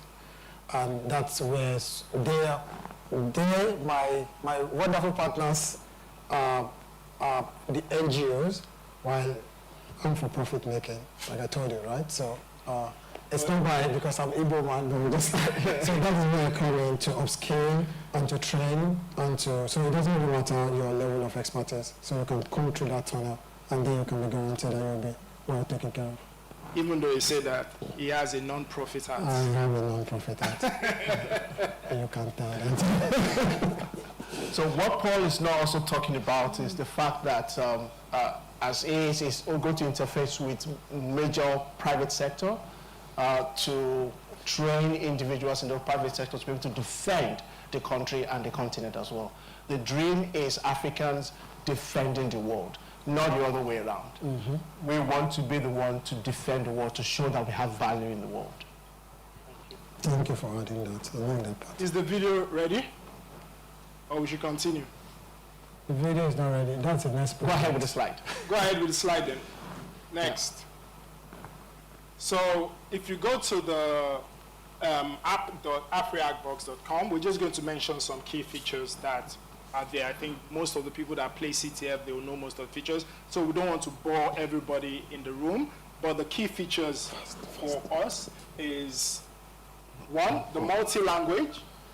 Since we are African-based, we are going to cover most of the languages, not just in Nigeria, but everywhere in Africa. So we're going to have Swahili, we're going to have, well, French is not African, but yes, we're going to have languages like that. But the Hausa, Yoruba, Igbo is what we're going to incorporate into the platform as well. Because the first thing is you need to localize it for you to understand it.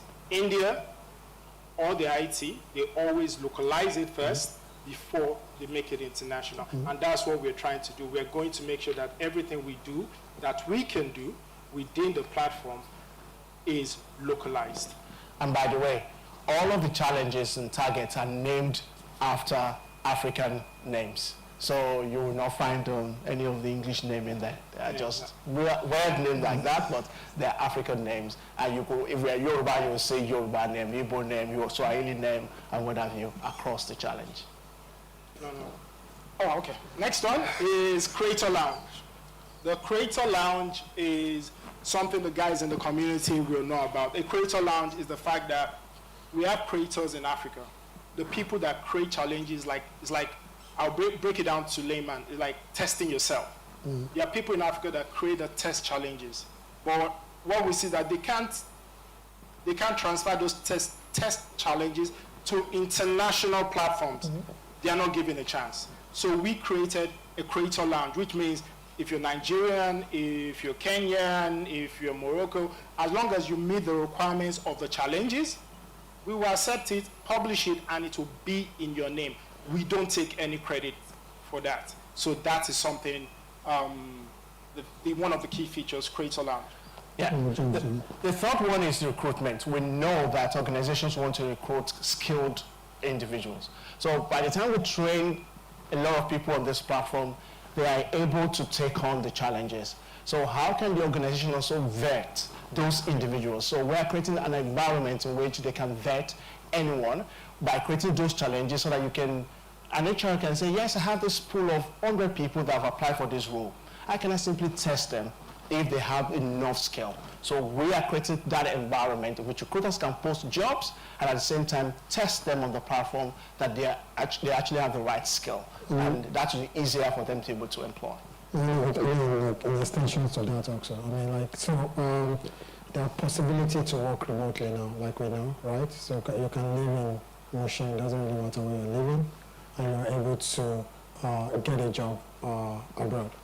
And that's something that Swaybat is going to actually provide, right? To give you that visibility outside the shore of the country. Okay, and next we go to, I'm sure everybody is wondering, who is this for? It's for almost everyone that's interested in cybersecurity. But professionals, upcoming professionals, and at the end of the day, it's those that want to hone their skills in cybersecurity.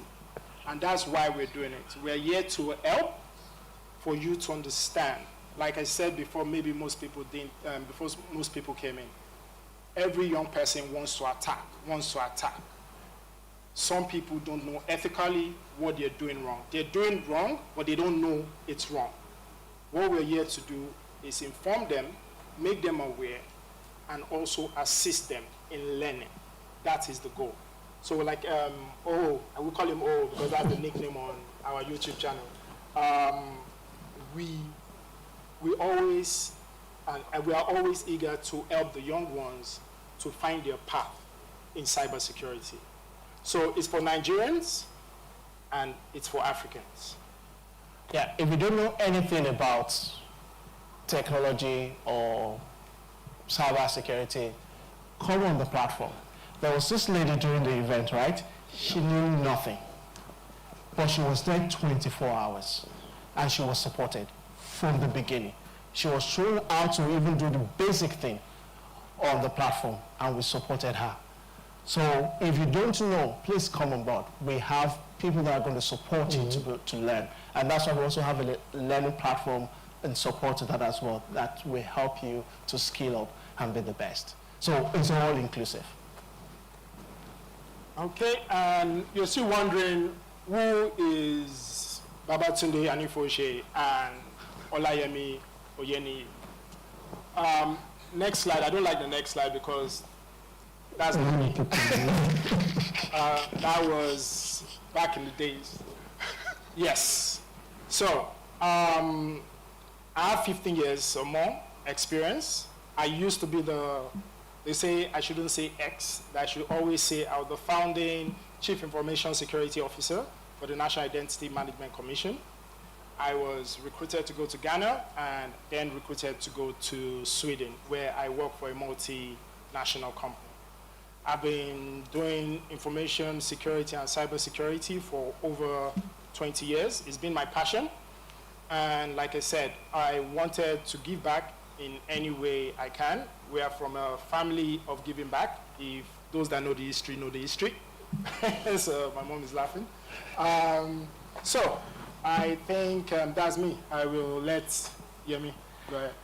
Yeah, likewise. I think we're fortunate to meet in the past. That was 10 years ago. We met on an interview at NIMSI. And since then, we've been 1 and 2. It was the CISO, I was the deputy CISO. And then we started from there. From there, I moved on to telecom. I moved into tech companies, Oracle, AWS, and I'm now working with the government in Canada and doing the same thing in cybersecurity for the past 20 years. So I'm experienced, and also both of us are always wanting to give back. And this is a platform that we believe that we can give our best to what we've been privileged to have when we were growing up, and we can give others as well that privilege to be able to move up as well. So please take advantage of what we've provided. It's the best breed that you can have in the industry at the moment. So, and here we talk about, do you want to be part of the future? Like we said, to be part, or should we say, anyone raising or knowing about cybersecurity is not just one channel. Everybody comes together to teach a child, a leader. Anybody that wants to take up anything needs other people to support them. So yes, we have other organizations.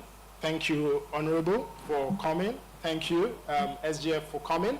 It shows that, and thank you, Mr. Hambi, for coming.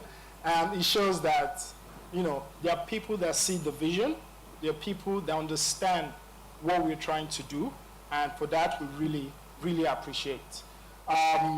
Suebatu, like I said, I'm not going to keep saying Sueta, but yes, I have to say that he has been very supportive of this initiative. And and Business Sweden. Business Sweden is also here represented. Thank you very much for coming. Thank you. Yes. So, just living from what Babs just talked about, we know we can never do it alone.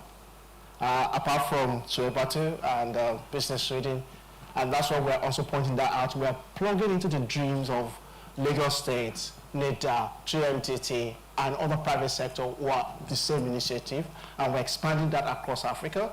One of the great things is collaboration, because there's a big dream that we're actually targeting. First of all, educate and train skilled up like 500,000 individuals annually. That is our target. Mid-time, you say, we hope we can scale up to be more, but 500,000 minimum individual being trained annually. Second one. Oh, and yes, by doing so, by what Yemi said, Partnership for Progress, robust cybersecurity framework and policies will be built through collaboration. Like I said, we need more collaboration in Nigeria, in West Africa, in entire Africa. We need to collaborate within the digital space. There's no point each and every single country or organization doing their own thing. It's a point of collaboration, and that is what we're trying to achieve as well, yeah. Yeah, we're also involved, because of our background and our exposure, we've been involved in research and development as well. And we want to collaborate with individuals and organizations and government to also foster research and development in the environment as well.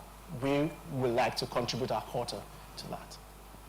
And last but not least, okay, so we're going to move to when? Okay, play.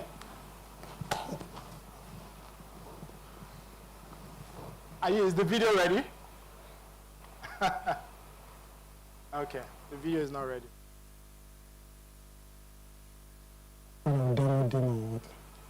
Then play the presentation. Okay, so since we don't have that, we'll improvise. So today, we're in 9 different African countries. And when I say we're in 9 different African countries, we mean that their players are playing or have registered to play on a platform.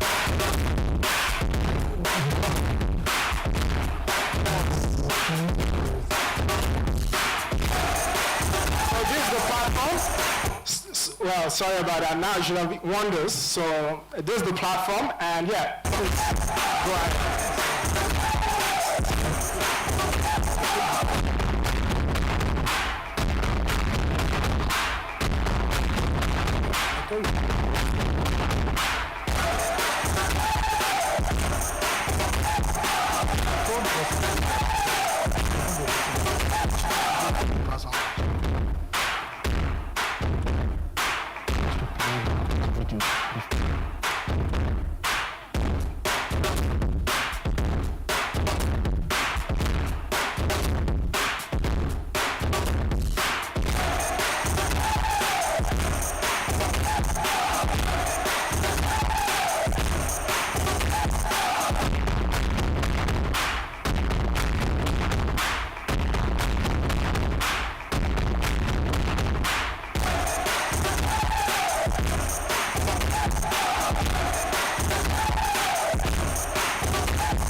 Finally, thank you. So if you go back to the PowerPoint, just go to where Africa was, to point where all the Africa, like what I was saying, where all individuals from Africa are actually playing from or have registered to play from. So go, yes. So we have Nigeria, obviously, Ghana, Liberia, Togo, Gambia, Rwanda, Somalia, Kenya, and Uganda. These are the countries that we currently will have access to the platform. You want to say anything? That is not limited to those countries. It's just those that have registered at the moment. We want others to go ahead and register. It's open to all Africans. Next step is everybody's wondering, so what's next? I'm sure the next step is to have local events. We are looking at having the Last Gidi Hack, the Ondo Hack, the Kwara Hack, the Enugu Hack, and the Nigeria Hack, trying to cover all, and Benue Hack. Absolutely, we're going to update that before we send it out. Absolutely. Thank you. And we look at, the region. Yes, institutes. From there we just start looking at different regions or universities or institutions. We follow after. We have like Futa Arc, FinTech Arc, more like the industry arcs going there. And we have a big vision as well in the future to also have those dedicated to women as well. We're not just calling out women, we're calling out any other inclusive environment as well. And at the same time looking at a way in which we can get others involved who will create something for their own community as well. Those are regional or institution that is going to come up. And we might have physical events as well, where we have on this stage, you're probably not going to see something going online. You'll see like a whole Dollarama set up on the stage, and people will be doing the hacking, and you'll be seeing how they are progressing. We are also looking at that with support of different people as well. I think the rest are more or less self-explanatory. We're going to have the national competition, not just in Nigeria, Ghana, Kenya, and just to let you know, we are being viewed in over 9 countries at this point in time. So it's not just Nigeria we're launching for, we're launching, like I said, for Africa. And we also, the sub-region, we're looking at the sub-region. We're planning on doing a West African, East African, and maybe have a challenge between the two countries, regions, to kind of play and see who the best is. By doing challenges, you inspire others to take up cybersecurity and learn more about cybersecurity. And the last but not least, which is the continent, do you want to talk about that? The continent is Africa. So our dream is to Africans saving the world. And if we can have also people that does DEFCON at the moment, which happens in the USA, we can have AFRICON. And that is the hope, that we bring it to Africa and the world joins us on the ground in Africa, not us going to the West. Thanks, sir. And I would like to say thank you all. And this is the end of us presenting AFRIHACKBOX. Myself and Yemi are very, should we say, exhausted, but pleased, and that all the dignitaries came out for this occasion. And it's not over, but I know we still have some special panelists to talk about cybersecurity. But for us, Yemi, want to say something as well? Thank you so much. It's an honor to be in front of every one of you and to be joined here. Your times are precious, we know that very much. And we thank you for sparing that scarce commodity with us and spending that time with us. We hope that we've made it worth it today. Thank you very much. Thank you so much. Thank you so much. Thank you so much. I'm excited. I think I should sign up for the AFRIHACKBOX. I was wondering if we had the opportunity for people that had zero understanding of coding and the likes like us. Thank God one of my sisters, my sister that you said you supported, I need to meet with her so that you can support me as well. Thank you so much, our leaders. I think one thing this platform would do is give a level playing ground, and it's obviously a very, very sustainable approach. I see a level of inclusion with the women as well, so women power, you know, and the feminists in our midst that are very big on, you know, having a level playing ground with the men. It's beautiful that we have. And one of the participants I saw, I think Mary, was also part of the top 15. So it speaks to the quality of our women as well, and our tech girls, as I think the Gen Zs have coined it now. Okay, without further ado, we've had a lot of conversation around AFRIHACK and what we do with Just Unsecure and the Sway Battle team, as well as all our other partners. We said it initially, we've brought in representatives from the government to speak about these conversations.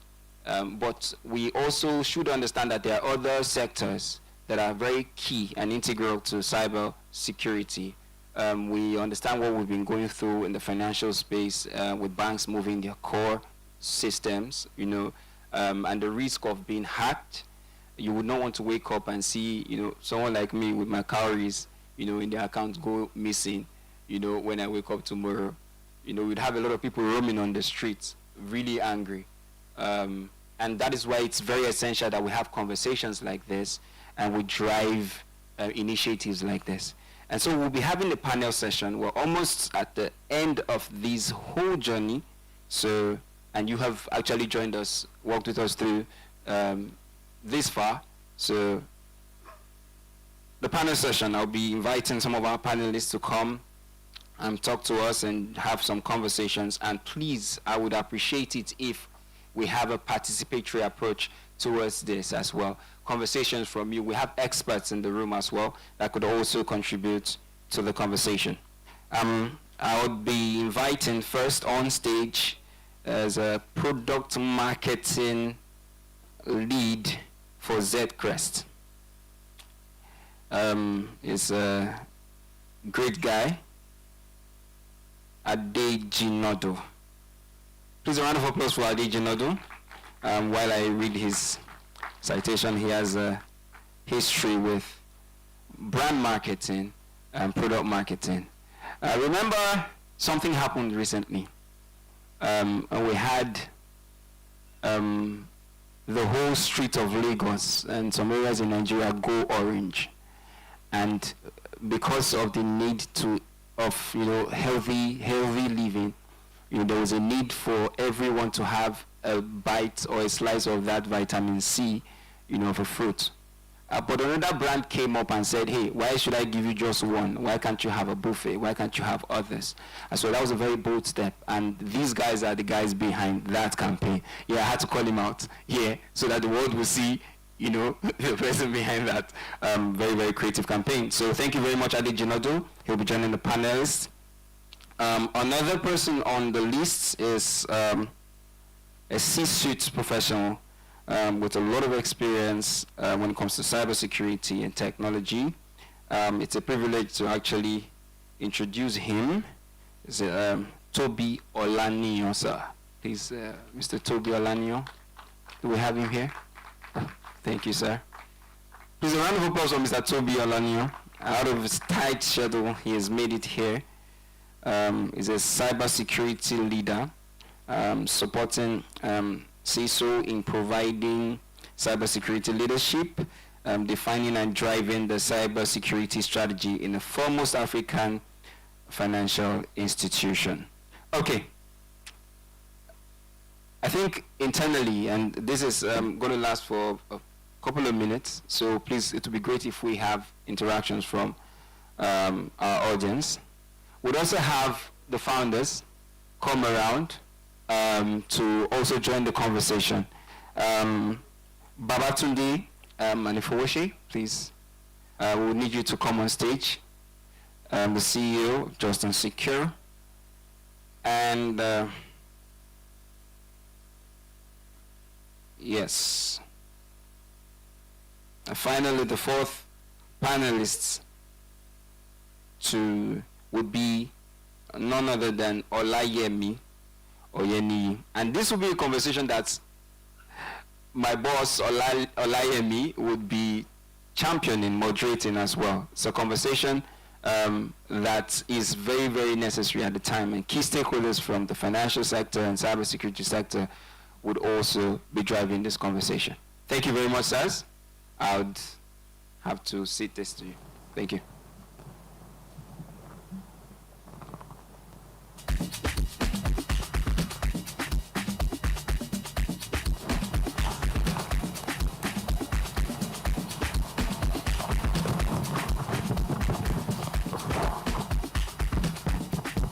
Thank you. Do you have a mic? It's not the mic though. Please, we need a mic. Mic. Okay. Thank you.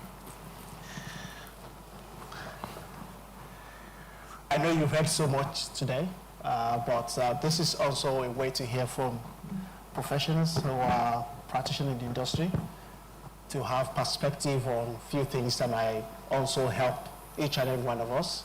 Some of us know this before, but why some of us probably will benefit from this discussion. A few things that we want to discuss today, more like skill development in cybersecurity, of course, and mentorship and career guidance, educational partnership. And we're looking at how do we include everyone? How do we give a chance to everyone in the field? So I'm going to start with Mr. Toby.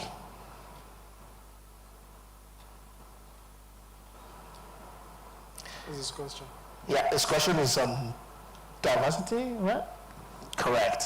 So, addressing barriers in Africa, you know, we have different institutions and what have you, but cybersecurity is complex already. And the barriers for underrepresented groups in Africa and other places exist. We cannot say that whether it's technology barrier or financial barrier or what have you. How can this barrier be addressed, and so that we can encourage other people coming into cybersecurity industry? Because it's scary. When they hear cybersecurity, is something else entirely. So, thank you for that, and I'd like to start by saying that it's a good thing that is happening here today, because it plays into the answer to that question that you've asked, right?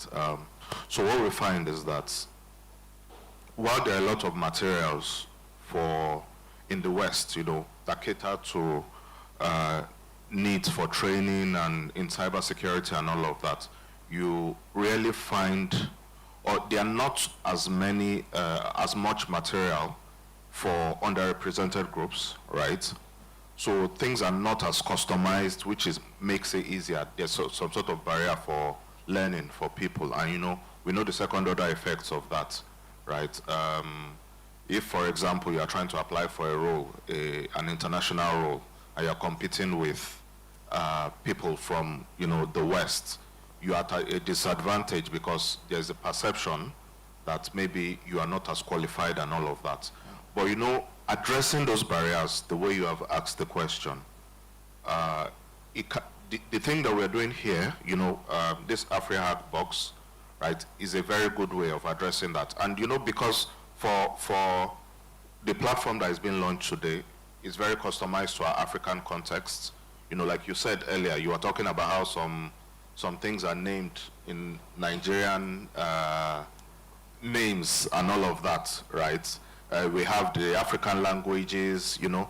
So having platforms like this that is customized to our context would make it easier for things like knowledge transfer, for learning to take place, right? And that will speed up the process of people getting skilled up, upskilling themselves, and that would help to eliminate the barrier. So that's what I think. Thank you so much. I'll go to Ade, and that's actually what you mentioned. Of course, went in line with why we created what we created, and we hope that people are going to take advantage of that. So Ade, on mentorship, and partnership. As you know, there's a lot of training platform. Like, when you go to the West, as Toby mentioned, you have platform that probably cost a lot. But we still say that, yes, there's a lot that needs to be done in Africa. Most of them are in the West, and probably we carry the added dollars. So how do you think that the educational partnership in cybersecurity curriculum can help in this environment, especially in the real world demands? Okay, so I think first off, I always like to look at things from the perspective of what has been done already, right? Cybersecurity is not different per se from medicine. It's not different from marketing. It's not different from product. So how has things worked for those particular skill sets or those industries? And I think for the most part, when you look at education and mentorship, it usually starts really from the earliest of stages, right? So you have to start to look at what are the structures that we can set up in Africa and in Nigeria from the earliest stages. So what clubs are we setting up from primary school, from secondary schools, right? And I think, so I started my career as a data engineer before I moved and transitioned into product and marketing. And one of the things I was lucky to benefit from was Data Science Nigeria, which I believe is exactly what you guys are doing with cybersecurity. And the thing that was great and how Data Science Nigeria has grown was the partnerships they had with universities. So you cannot take out the importance of collaboration from tertiary levels to the secondary levels to, of course, the primary level. So I think they play a massive role in how we can entrench it early on in the minds of people who might be interested in that role. Thank you for that. Part of what was also built into the platform when we were doing the demo, probably you noticed one of them, is universities were mentioned. We of course want to leverage on that, and I think you saw into our script before then. So it's really in line with, we want to collaborate with institutions, and we know that at that point as well, that is a level of partnership that can, we always say in Nigeria, catch them young, in the right context. If we bring it from secondary school upwards, I think that is a way that we can train the next generation, and we can hand them to be skilled in cybersecurity as well. And leading on that, I will ask Babs, is about mentorship. We know that probably just going for a training once, from my experience, it's okay, you have certifications, a list of them, it's fantastic. If you don't have mentorship, that might, but I would ask Bob, what's the role of mentorship? Does it even have any significance in, or just go to school, go to our platform and learn something and you're good? Well, for me, mentorship is key. I have a mentor at work. So, but a mentor is meant to guide you. Like, it's meant to put you in the right path. Someone that you can discuss with and be open with, that's a mentor. And someone that lets you know, okay, this is the way to go. But at the end of the day, it's your choice. They provide you with answers, and you decide which one fits into your own career path. I remember I had a mentor once who was very technical. I was like, oh, you need to go into pen test, you need to do this. I like, yeah, I like it, but I don't see myself growing in that path. And there are some other mentors that are more GRC orientated. So I'll give a good example. I always use myself as an example. I studied information security, but when I did information security, it was a combination of both business and technical. So I was lucky to understand the technical aspect and the business aspect. Now that same university actually, divided it into two. So there's information security now, and there's cyber security. So most people say cyber security and forget about a bit of information security, and they're, oh, GRC, that's information security. Cyber security, those are the technical guys. But you both, and I didn't really understand this until I spoke to a mentor. So a mentor will guide you and also let you know that, look, sometimes you need to understand why this role is not for you and this role is not for you, because right now, every time people say cybersecurity, information security. Luckily, I was able to study and have both together.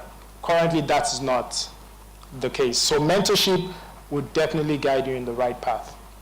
Thank you for that. As to always say that to an hammer, everything is a nail. Sometimes you can make that mistake in cybersecurity as well. Cybersecurity is big, is wide. You need to narrow down. You need to specialize as you go on. Sometimes if you have the bandwidth, you can continue to learn. Learning doesn't stop. So you need a mentor that can actually put you in the right path from the beginning. And he was lucky to have those curriculum combined while he was in university. After he left, he separated it. I think probably maybe university thought they can make more money on that. I don't know. But that was a good way. And that's what you meet individuals in your industry. Cybersecurity is not just hacking, no. Cybersecurity is more of defending business as well. So if you don't understand a business, how can you defend it? If you don't understand a country, a community, how can you protect it? So a mentor will help you also to navigate on that. And everyone on this seat right here, you can actually approach them. And we also have a community that you can also lean on to ask mentor directly, which path should I go for? I'll go back to Toby. We were talking about inclusive, but how has that worked in the workforce? Because some people are afraid of, if we have so many different people with different mindset, different background, it doesn't really work. Does it work? I mean, it's the advantages cannot be overstated, right? Because at the very core, we are looking at diversity and inclusivity, right? Now, it's not just enough that you have a diverse workforce, but why it is very important to have diversity and inclusivity is because you get to see different perspectives to challenges.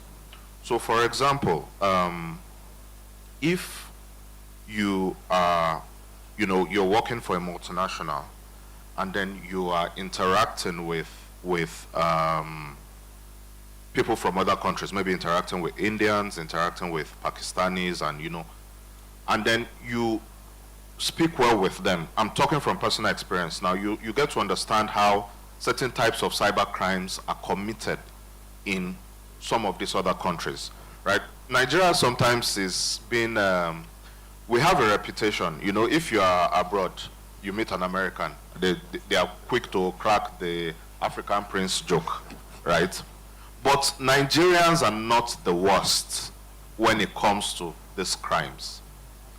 You find out that in some places in India, you have call centers set up to carry out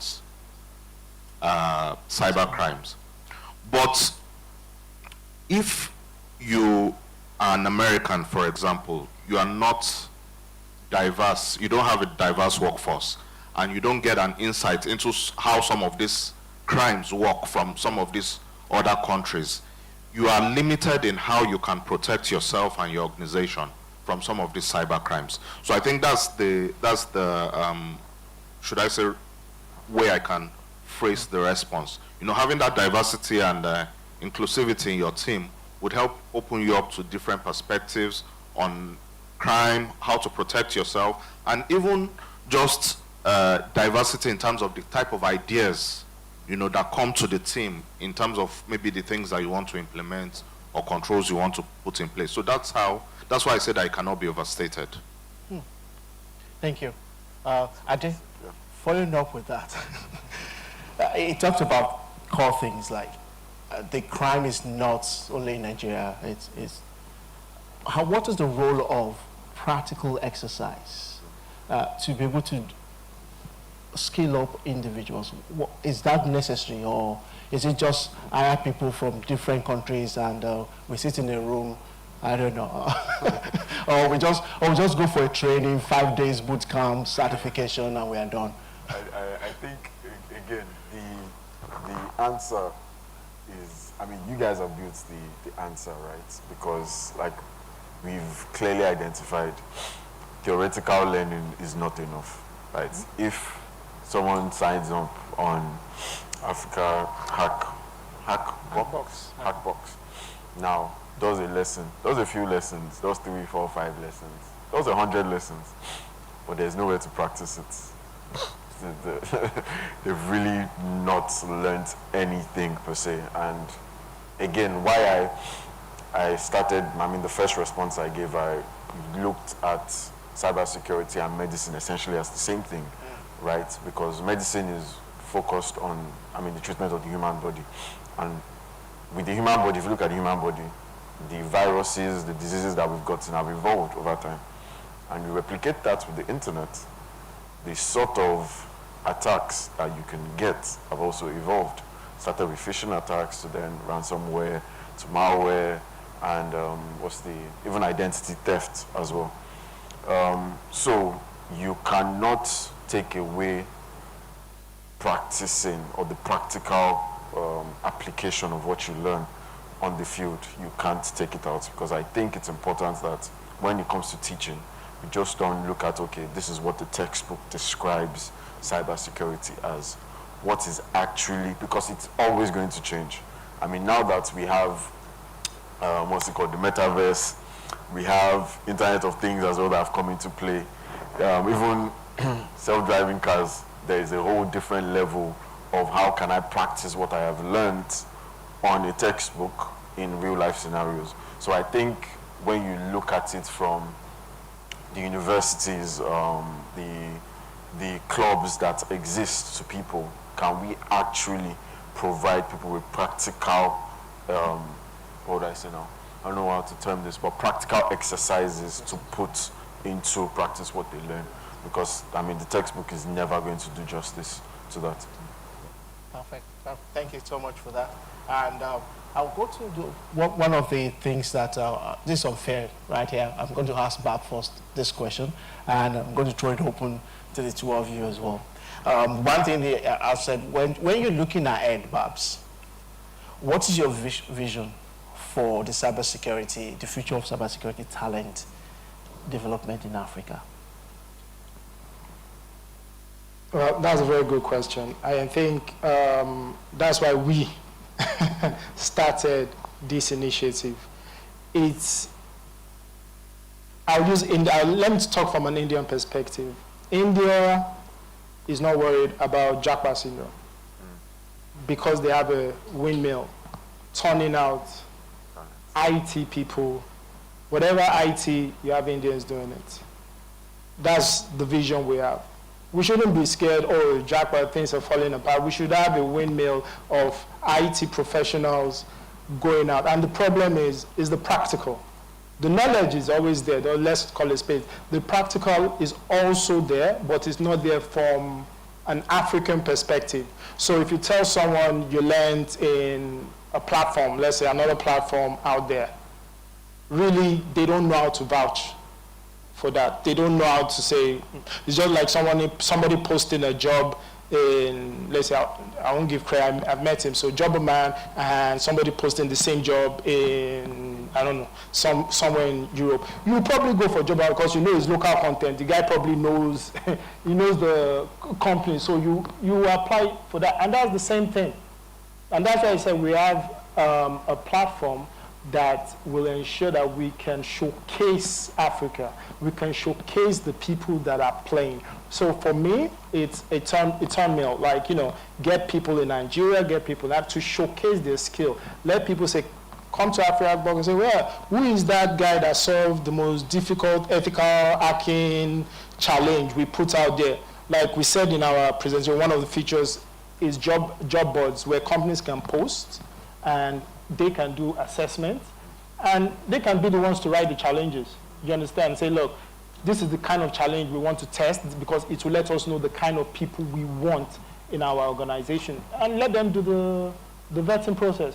So obviously, if you have that platform and you know that the local people, not just Nigerians, Africans, can actually apply for the role and do a test, all well and good. It's open, it's transparent. So I think for me, the vision is having a way to show Africans, upskilling themselves every day, every month. And like you said, you can learn, but it's the practical, can you do it? And that's what we're trying to solve. Yeah. I'll pose the same question to Toby, but with a twist. What actions should stakeholders take to empower the next generation so that we can defend this continent? So, in addition to building things like this, I think the other thing that stakeholders can do is make themselves available for mentorship, right? That's one thing.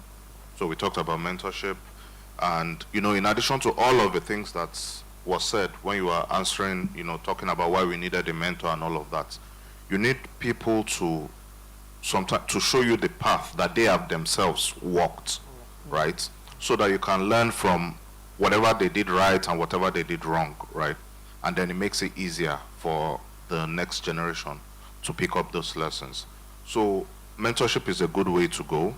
I also know that there are a few people that have also started some sort of foundation focused at underrepresented groups. So targeting women, in cybersecurity, just pretty much trying to give them that level playing field. That's just an example. So things like this will continue to help. Then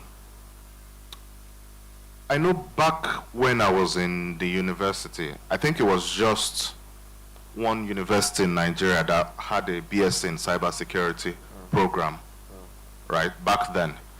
I think that has changed slightly, but what I know now is you have a number of these online universities that offer cybersecurity as a degree program. But what I don't know is if it has improved much with the established universities we have in Nigeria. So if we can have a lot more focus on that. So for example, if you want to do maybe even if you did your MSc program in your regular your BSc rather in your regular maybe computer science or computer engineering, and you want to do a cybersecurity focused MSc in Nigeria, it shouldn't be too hard to get a program. So those are some of the things that I think stakeholders should be trying to put in place to make it easier for the next generation. Thank you so much. But my last question will go to Ade, and I'm not asking the cybersecurity daily practitioner. I'm asking him directly because he's in the field, and that is the advice to young people who wants to join a program like this, or who don't have any background in cybersecurity and would like to say, yes, I'm unsure on how to start. What would you advise from your own perspective, because you're also in the industry, you work with a lot of stakeholders, startups, and you are a data science yourself? Maybe that will apply. I'm not asking them because they will have a lot of things to put on those guys. So I'm asking you instead. I was hoping you would ask the same question you asked. So I mean, it first starts with interest. I think if you are really interested in it, there's literally, you can go as far as possible. If you just think it's something that is trending, or it's something that, okay, everyone is doing it, so I should do it as well. I do not necessarily, I might be wrong, but I do not necessarily think you would go as far as you would want to. So first things, from a personal point of view, I have to be interested in it. You have to be interested in it.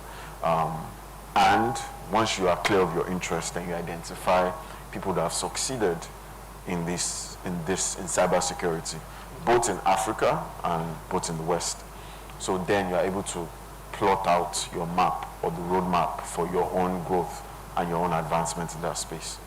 And the reason why I say that is, we've spoken about mentorship here. I don't think mentorship is always limited to people you know or people that you have access to, right? You can also be mentored by, I'm mentored by Steve Jobs, even though he's dead. That's how I look at things, right?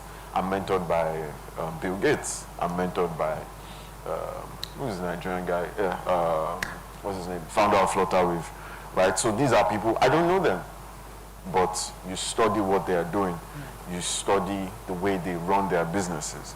So then once you've identified those people that have the similar path that you have, you can be mentored by them, or you can also find somebody that's close to you that you have access to that can mentor you.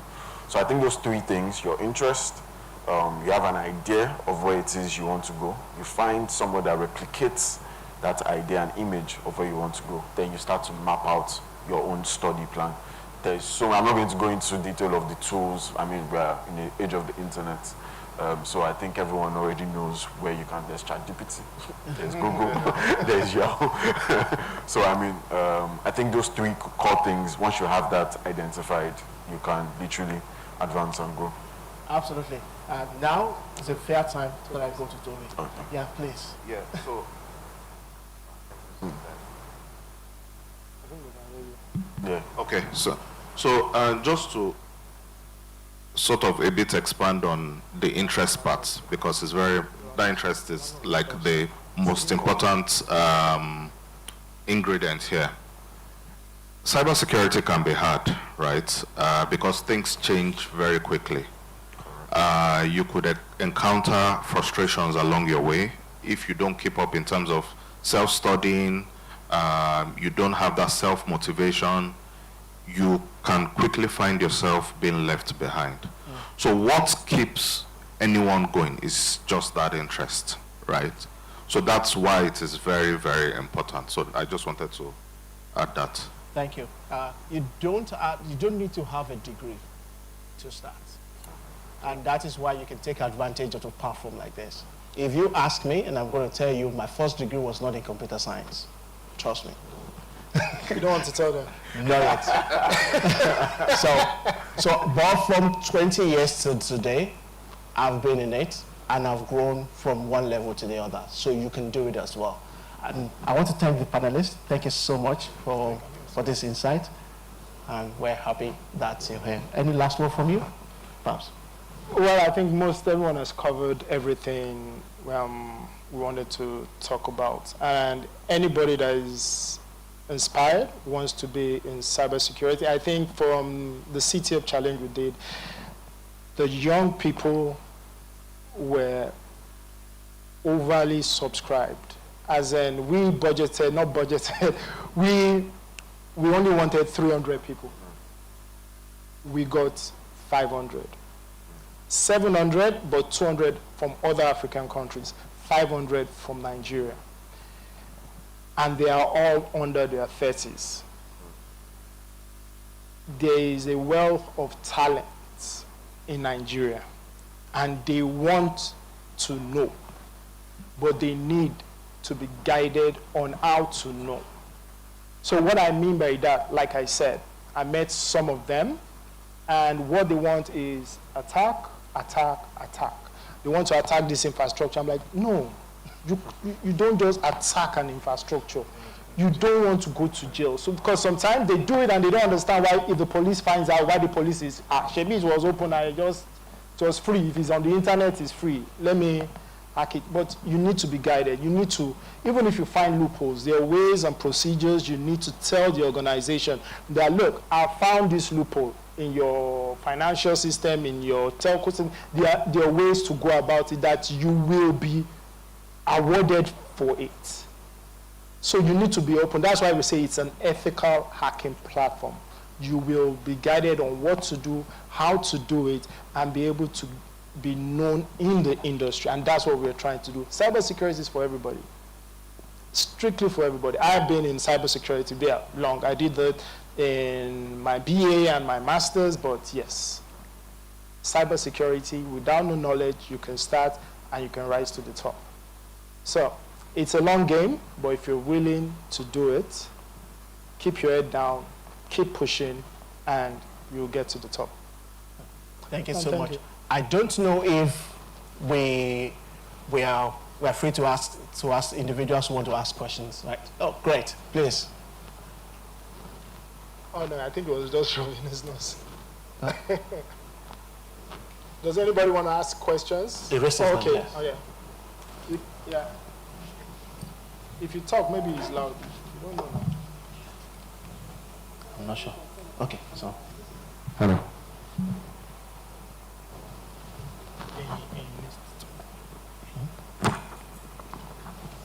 Right, we need to get hi, good afternoon, everyone. All right, good afternoon. My name is Joseph. So during the panel session, we spoke about diversity and inclusion, right? And I believe this transcends to the workplace. And by workplace, I mean diversity in teams. Now, we have AFRIHACKBOX, which is doing a brilliant job. I mean, I've seen just a demo of the platform, which I believe is fantastic. But when we talk about diversity in teams, I feel like it also extends beyond different skill sets in the teams. Now, it's AFRIHACKBOX, right? So it's like giving us red teaming exercises, okay? And I believe that's the idea. And then if we are talking about defending Africa, and then you're mentioning red teaming, it kind of feels conflicting. So are there plans in your AFRIHACKBOX platform to have blue teaming, which is the core defending, areas around security operations, incident response, vulnerability management, endpoint protection, etc.? Is that something your team is looking at considering? Or for now, since it's hack, we're going to focus on red teaming? That's my question. Okay. So like, I think someone asked that question prior to our CTF. Attack and defense. To me, I look at them as the same, because for you to be able to defend, you must understand what is being attacked. So we're going to do both. It's not a question of if or whether we do blue or we do red. Is you learn both skills. So yes, this is hacking, and at the end of the day, the hacking platform itself will also teach you how to defend. So you're going to learn both. I understand the vulnerability assessment. The difference between the red team is yes, and the blue team, red team, you're more looking at how to attack the network. But if you know how to attack the network, you know how to stop yourself, right? Yeah. Yeah. Yeah. Yeah. So, yeah, just to put it out there, but we're looking at, but I'll let Jamie go further with that. Just supporting that, a few days ago, what you've mentioned was very close to our heart as well. And I think he didn't mention that. He was trying to mention that in his conversation, but I'm going to a little bit let the cat out of the bag. I didn't want to. One of the things we're setting up as well is being able to have two teams pitch against one another. That means we have the red teamer and the blue teamer. The blue teamer is trying to defend, at the same time the red teamer is trying to attack. And our platform actually supports that. But we need to have scenarios for individuals who can do that. And those are the competition we really want to have. It talked about one party against the other. That's exactly what we had in plan few weeks ago. That platform also has the capacity and it's been built. It is built into the platform already. The challenges are there, but setting the right pace when individuals will be pitch against one another. That means as you're attacking, the other team, blue team, is trying to defend. So you saw into our script ahead of time. It's a training platform. You need to train. Yeah, besides that, we have education platform that support that as well, with all the trainings for endpoint protection and what have you. And you'll see more of that coming out. Yeah. This is where we'll round up. We'll follow that up. We'll follow that question we up. have someone, a dignitary, that needs to leave soon, but she just wants to. But we'll follow up. We're still here for questions. Please hold your thoughts. Hold your thoughts. We have a question and answer session that's still coming up. Thank you. Okay. Thank you so much. Thank you. Do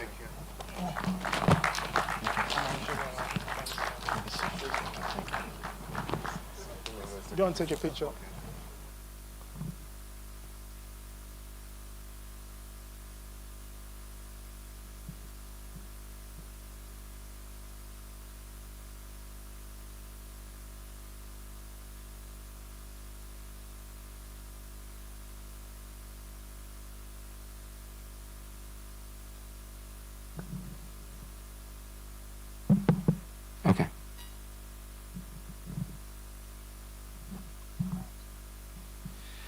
Okay, thank you so much to our panelists. Thank you for the insightful sessions. One way you'd know a session is very, very exciting is when you have, members of the audience also asking very wonderful questions as well. Having a blue and red team, also people in the purple team looking for an opportunity to play as well, like us.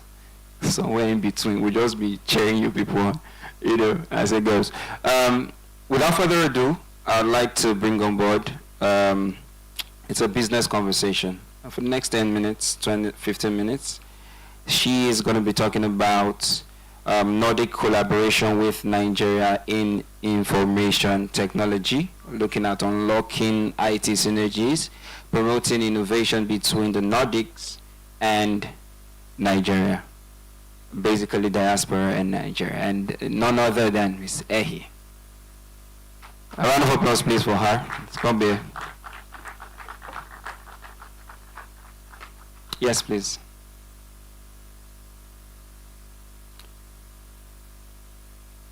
Thank you so much. Thank you. I'm not going to take much of your time, but my name is Ehi Ehoche. I work for Business Sweden. I am the representative here in West Africa, specifically Nigeria.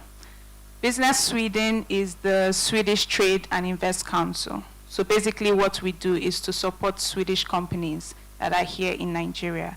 And I believe that you're able to guess why I'm here today. One of the organizations that's responsible for this event, Suwebatu AB, is a Swedish-based company that is currently putting out initiatives to support the Nigerian community. So Sweden, why am I talking about Sweden?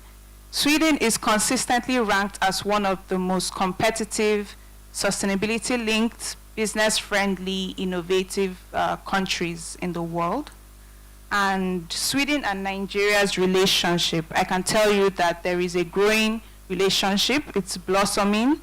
The Vice President of Nigeria today is currently in Sweden. He is there to boost trade and bilateral relationships between the two countries. So when I tell you that Sweden is important to Nigeria, I really do mean it, and vice versa. And also specific to the technology industry, the relationship between Sweden and Nigeria is also growing. So like I said, we support Swedish companies that are looking to either set up in Nigeria or grow their current businesses here in Nigeria. And because we're constantly in communication with these Swedish companies, I can say that there is an interest in key sectors. Not the key sectors that are very popular like fintech that you're aware of, but in sectors like gaming, edtech, and cybersecurity. So Business Sweden and the Embassy of Sweden here in Abuja recently launched a report called Navigating the Technology Landscape in Nigeria. It is targeted at Swedish companies that are looking to set up here, but I can tell you or give you a little bit of an insight on what the report says. The report identifies key sectors that have significant market growth in the country. And fintech, e-commerce, we're aware of those. We have large players in this space. But I can also tell you that this report went in to identify the sectors that have the greatest potential. And cybersecurity is one of them. And I don't think I need to tell you why cybersecurity is important, because everybody that has been here today has spoken about it.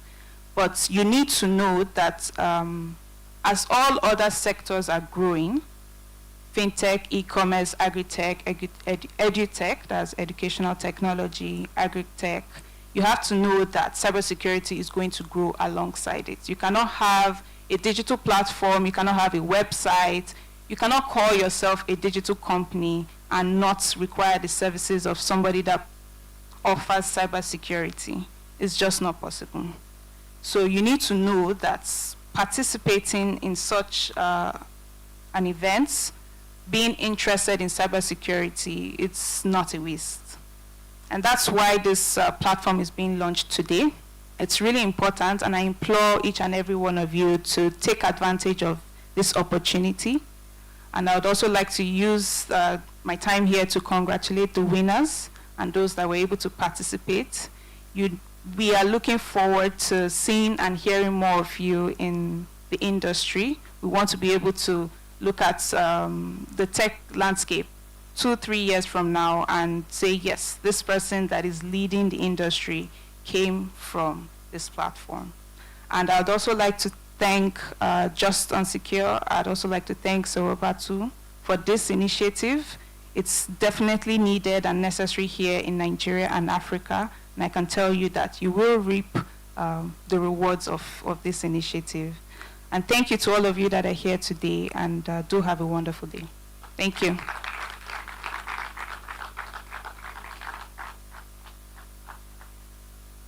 Thank you so much, Ahi. And it's wonderful to further establish what the government is doing regarding that. While you were closing, talking about reaping, I was expecting, reaping what you sow. So thank you so much to everyone that have been with us through the journey. We've been together for how many hours? How many hours? Hackers? Good with numbers. How many hours? Wow. Yeah, you've given us the day, and I'm sure, I hope it was a fair trade-off of your time with insights and an opportunity to also meet with industry experts to share insights, and also, where's Ramon? To get, I will never forget your name. I'm meeting after this event. And that's the final guy. He intentionally did not come. He did that on purpose. Okay. To round off, that was just a short breaker. Closing remarks from the founders of Just Unsecure and Sorobatu. Is Babatunde here? If he's not attending to the press, can OO take that as well, please? Could we have, okay, yes, please. Closing remarks. The final question, and then closing remarks. Final question. Someone had a question. Is the person still here? Okay, left already. Okay.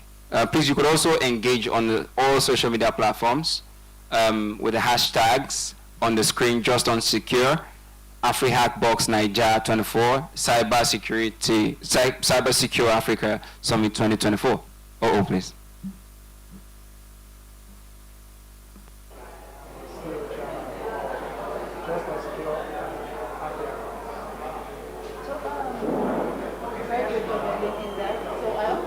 Long time ago. Yeah, about people saying thank you, and the other person said thank you back, and then they kept saying thank you, and thank you, and thank you never ends. And I don't want it to be that case today, because we want everybody to get back to their business. So I'm going to say thank you for taking time out to join us. We hope it's worth it, and we've put everything together. This is not the only place where we'll have interaction. Please go ahead, use the platform, interact with us, and you're also going to see some of our communication coming across to you from time to time. We have a community, which is jucybersecurity.justunsecure.org. You can join that community, it's free of charge. The training platform as well. Visit the website, join, and let's collaborate. And if you are someone who have gained so much in the industry and ready to mentor other people, please contact us as well. There's a lot of people to be mentored, and we really will need your help as well. This is a community that we are building up, and we hope to continue to grow. So we appreciate everyone coming, and we wish you a safe trip back if you travel, and if you travel just short distance as well, we also wish you a safe trip back. Thank you so much.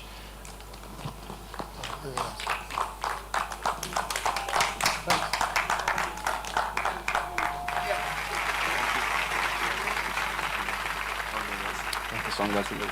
Thank you so much.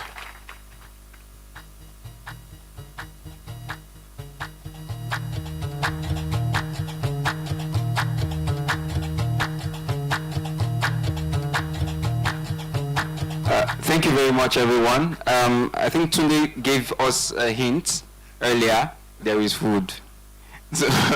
So as you go out, please feel free to take your path and follow us on all platforms, please. Thank you so much. Have a wonderful day.